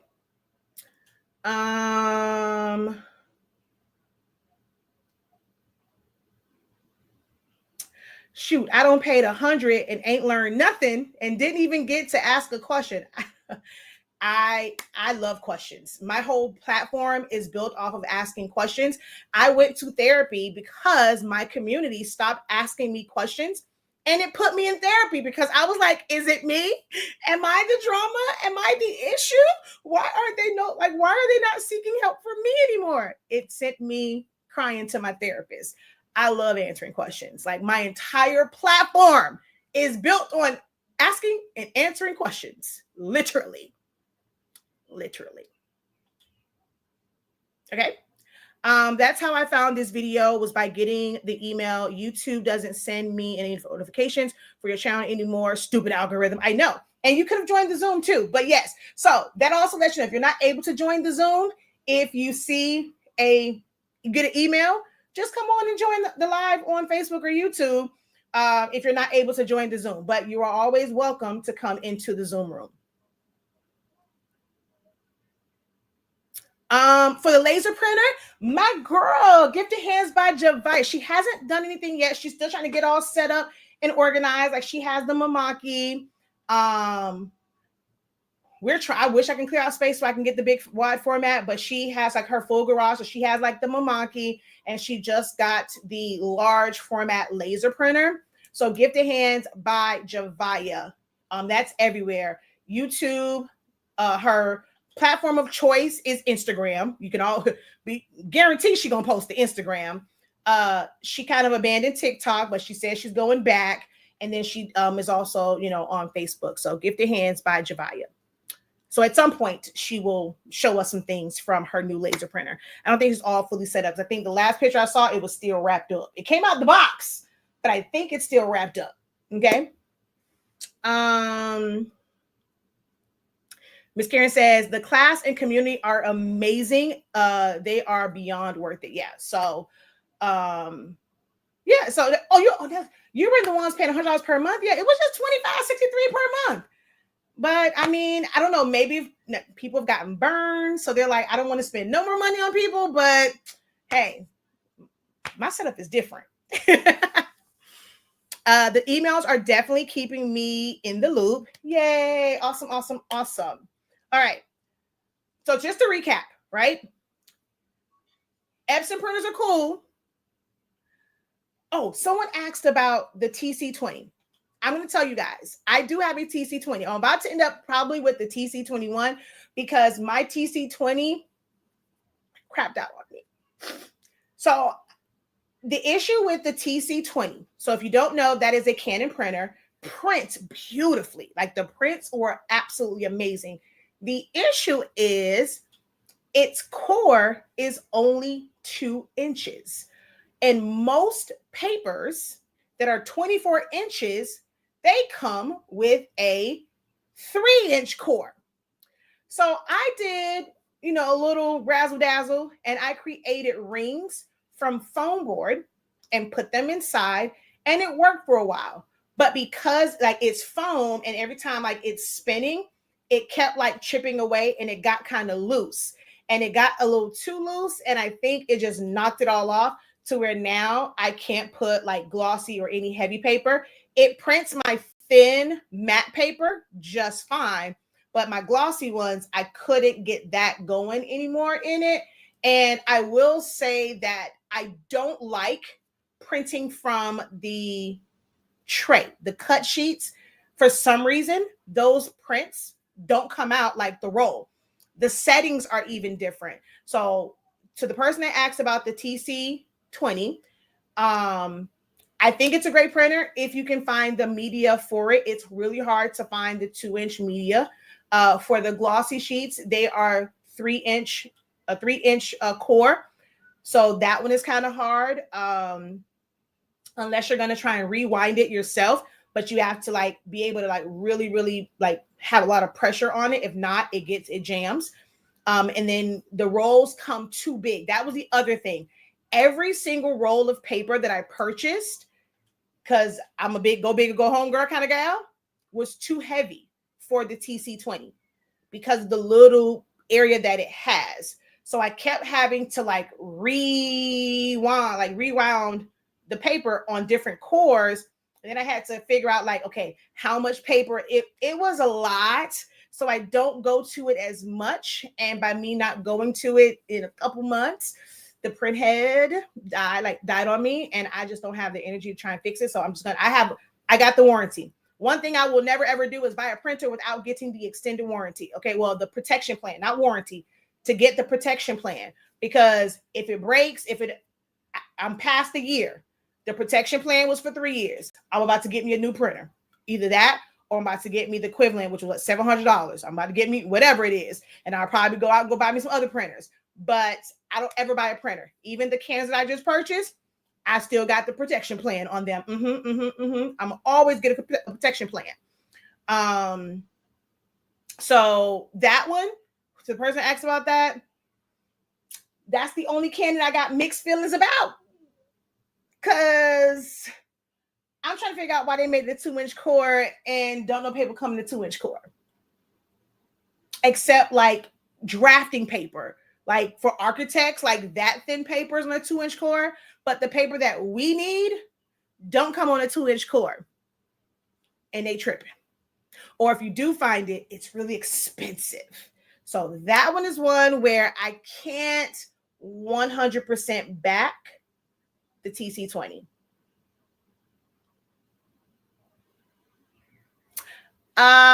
Yes, we haven't updated. I didn't realize, y'all, it's been almost 3 years. I did that in 2021. I thought I did it I did it in 2022. I didn't realize that it has been that long since I did a party favor class. So that one is still there. And I'm going to discount it. And if you want to at least still take that, we're going to get it at a great rate. But yes, we have an updated one coming up because I didn't realize I did one since then. And the only thing that's going to really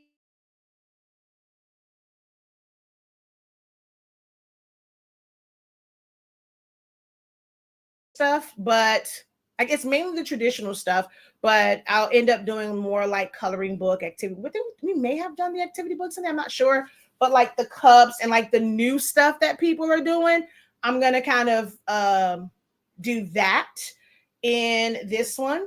And it is going to be, I'm moving to more membership based platforms like programs to have that reoccurring revenue. So it is going to be membership based, and it won't it'll still be up where you can kind of ask questions, but you'll get all the information. But yes, I've done party favor. It just was 2 years ago. Before I was doing them every single year. Like I had done one the year before that, but I didn't realize when I did that party favor class, master class, it was 2022, 3 years ago. So yes, we will have another one coming up. No, the TC21 also has a 2-inch core. I don't think they cared that people were complaining. They still made it with a 2-inch core. It's stupid. It's very, very stupid.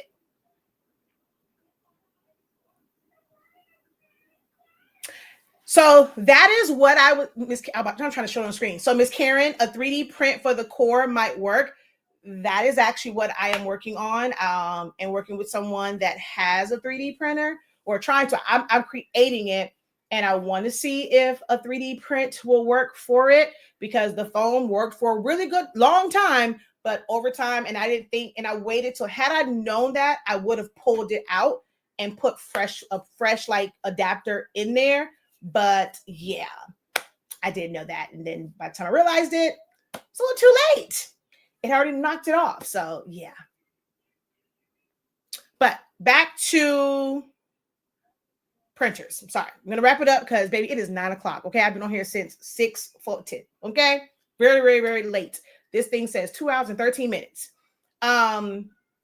If you are doing mainly small prints, sticker papers, the vinyl sticker papers, they don't come in 11 by 17.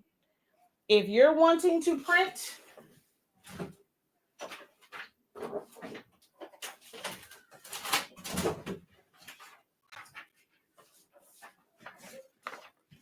If you're wanting to do print and cuts, like, see, I told y'all, see, there's one that has this was a matte paper, I think, though. There was one with the gray label. But if you're wanting to do print and cuts for stickers and stuff like this, these come 8.5 by 11. I don't think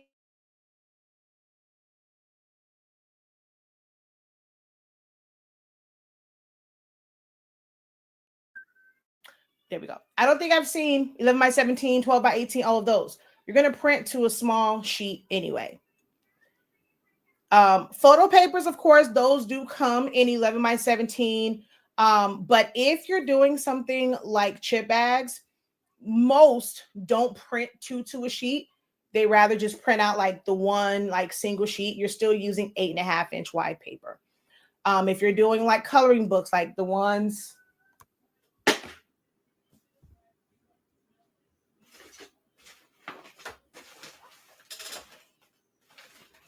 Okay. Don't know where it went. The activity book is normally sits right here. If you're doing like activity books, 8.5 by 11. These for this size, I fit two to an 8.5 by 11. I don't, this is not a whole 8.5 by 11. So for this size, I'm able to fit two of these on an 8.5 by 11, still get more still get good bang for my buck. You don't need especially if you're looking to elevate your business and you want efficiency, just invest in a small format or two.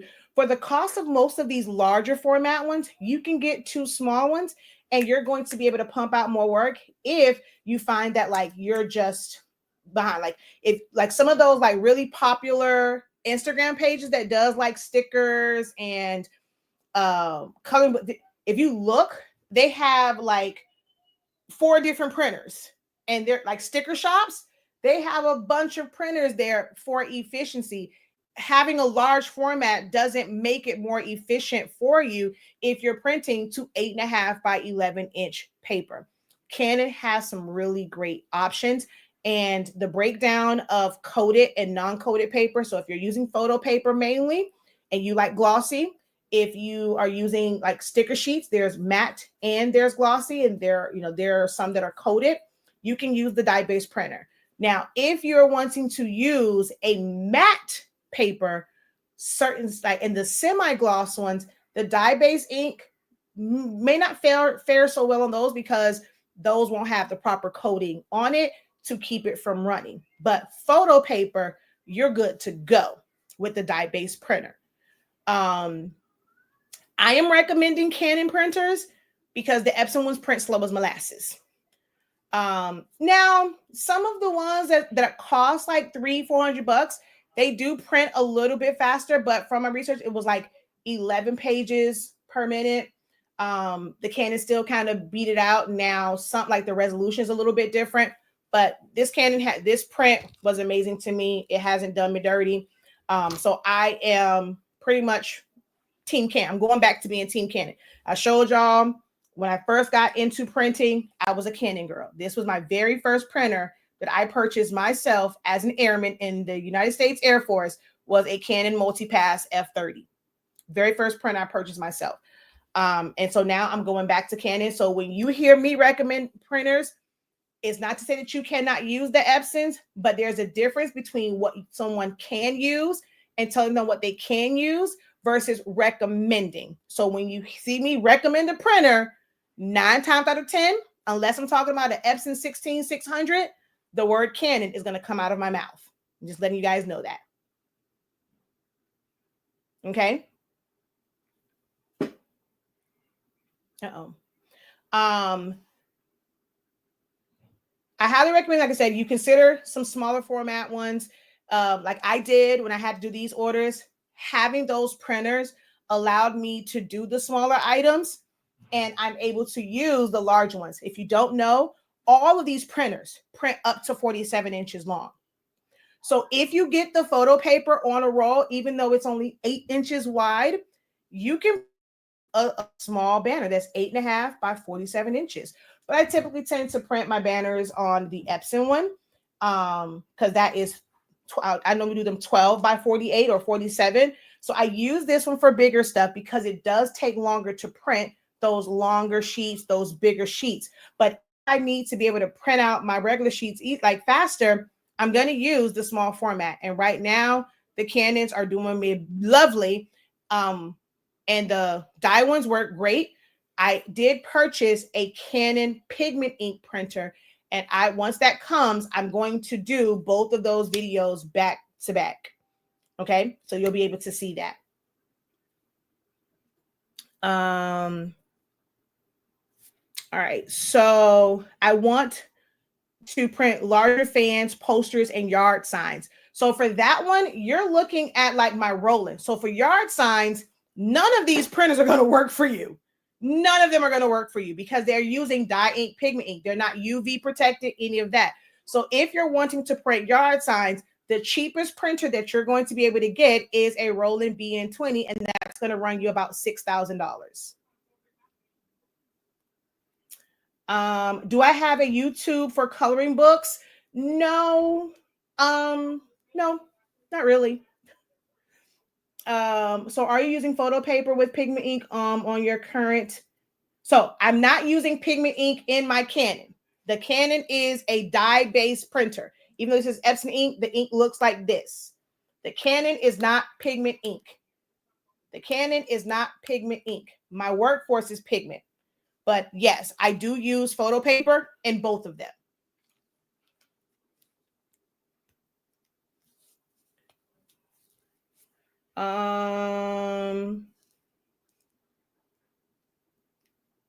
I think that's why I outsourced for years. It wasn't until the demand for it, like because of the pandemic, really got up there that I finally purchased the Roland BN20 and paid that $6,000. Well, I really paid the people $10,000 because I got my cold laminator. But I outsourced for years. I advocate for outsourcing.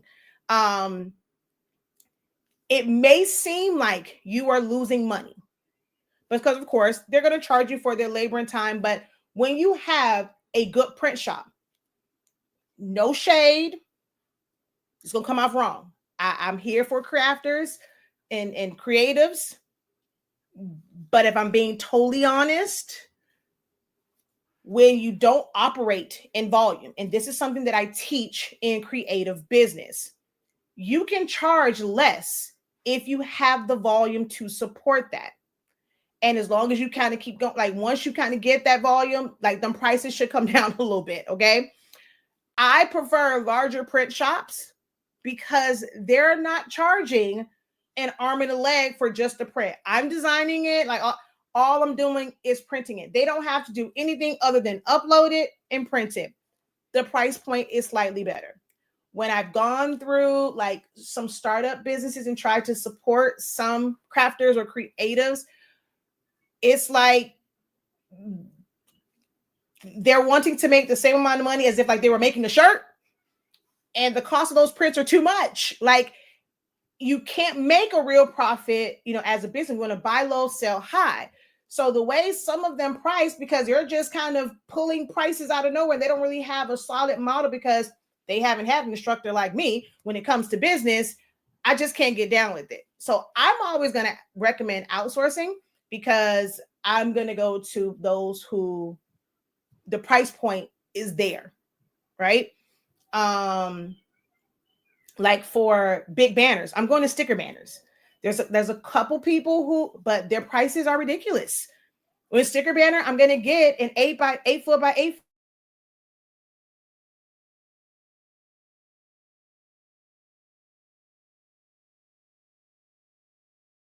My video went out. So I outsource, but I don't outsource to a lot of craft printers. I like companies that really understand that they are a commercial printer and it's about volume and getting more volume. And they have printers that support getting these things out faster. So they're not looking at it like they're losing out on money because they have the infrastructure to support that. So I'm all for outsourcing. Do I have a video on outsourcing? Meaning what? I mean, I'm not sure what you mean as far as like I mean, I've talked about it. There's not really isn't a video that you can have about it. I mean, it's you just go to an outside company to have them print it for you. Now, as far as like breaking down the differences and like pricing, I talk about that only with businesses because those are the ones that need to buy low, sell high. They need the information. As someone who's just a regular crafter, you buy stuff retail. Like someone who is a DIM creator, crafter, mom, and I call it DIM, do it myself, because that's what people say. I'm not gonna pay you, I'm gonna do it myself. So I call them DIM crafters. So for them, they pay retail. Like buying low, selling high is reserved for those who are in business.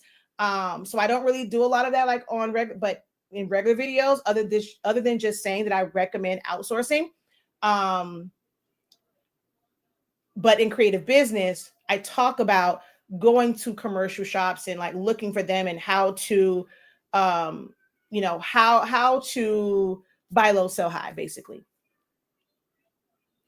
I use an amazing commercial shop locally. I usually have my banners and prints within 24 hours. Exactly. And that's what I said, I'm not saying I don't shop because all of my printers are local. Everyone other than my like banners one, I'll go to stickers and banners because they also can like ship it to them for me. If I'm doing stuff and I need it myself here, I'm going to go local. But if I need it shipped to a customer, I'm going to go with a company like Stickers and Banners because of they have like the way that their shipping is, they have better rates. They can offer free shipping over like, certain sizes, whereas smaller ones, they can't afford to take that hit. They don't have their own shipping account that they're receiving a great rate based off of volume. So having like a local person like do it to where then I have to ship it, I end up paying more when I can just order from Sticker Banners and they're going to ship it right to my customer. I don't worry about like the customer knowing where I got it from because I don't charge a whole lot. There are some people, they will advertise, oh, go get it from Sticker Banners. You're going to pay $98, but you're going to charge your customer $200. I don't do that. I get my money off of mainly the design. I do charge like a small fee for me to kind of facilitate that, and I have to upload and do all that, but I don't make it double for a banner because I didn't do any of the work for that. That's just me and how I teach, and that's my approach on it. But yeah, that's that. Where did you say you're posting the recommendation list for printers? If you have taken any of the classes that require printers, foam board, graduation, the graduation master class, the party favor class, or if you are in creative lounge, and if you're in creative lounge or creative business, but those are the ones. So anything where I've taught something and it requires printing, I will put the links for them. Do they blind ship? I don't care about blind shipping. So like, I don't understand people's obsession with that. I don't care if they go to them, they want to go to them next time. They're coming to me because they don't know how to design. I'm going to design it anyway. And if they do want to purchase the design from me and I'm not printing it, I charge them more to release the design to you. So my customers, they don't try and go around me because they're going to still come out better letting me send the print in. So yeah. It's all about strategies. I teach my creative business students actionable strategies to secure the bag.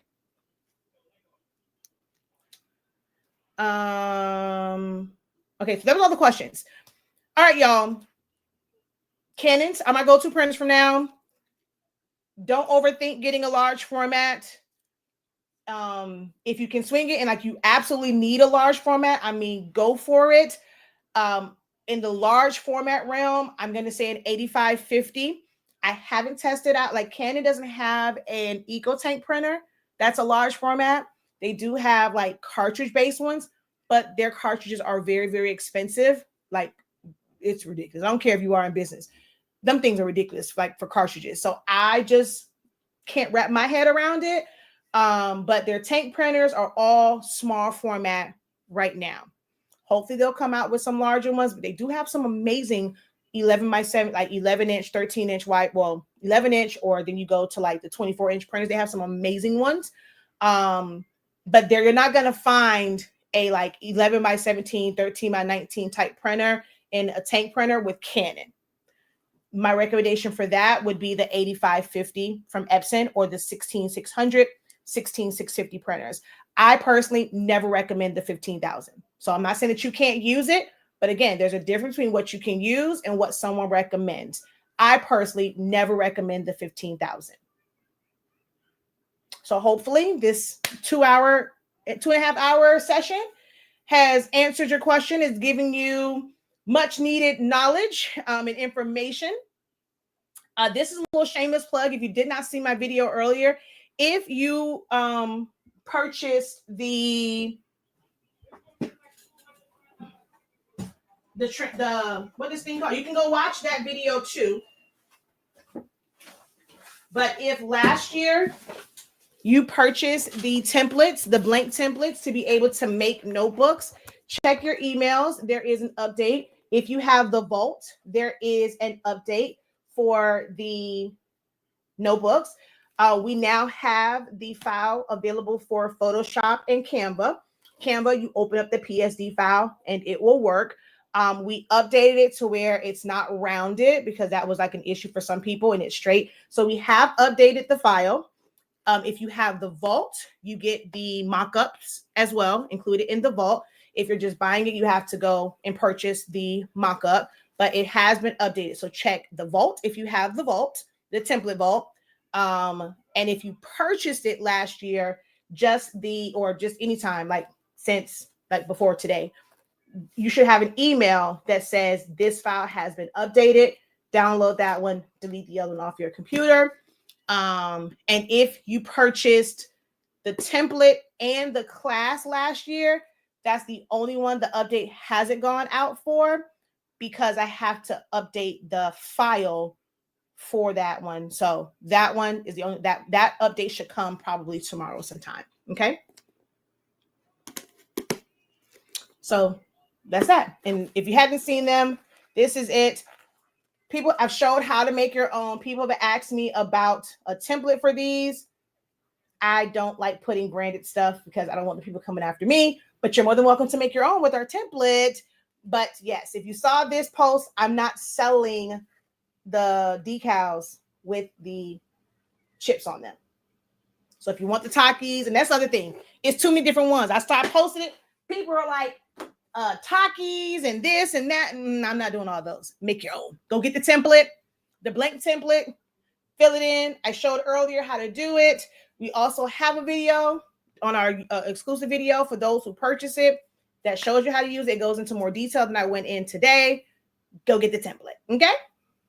Until next time, guys, have a great one. Continue to unlock your creativity and be incredible. Peace.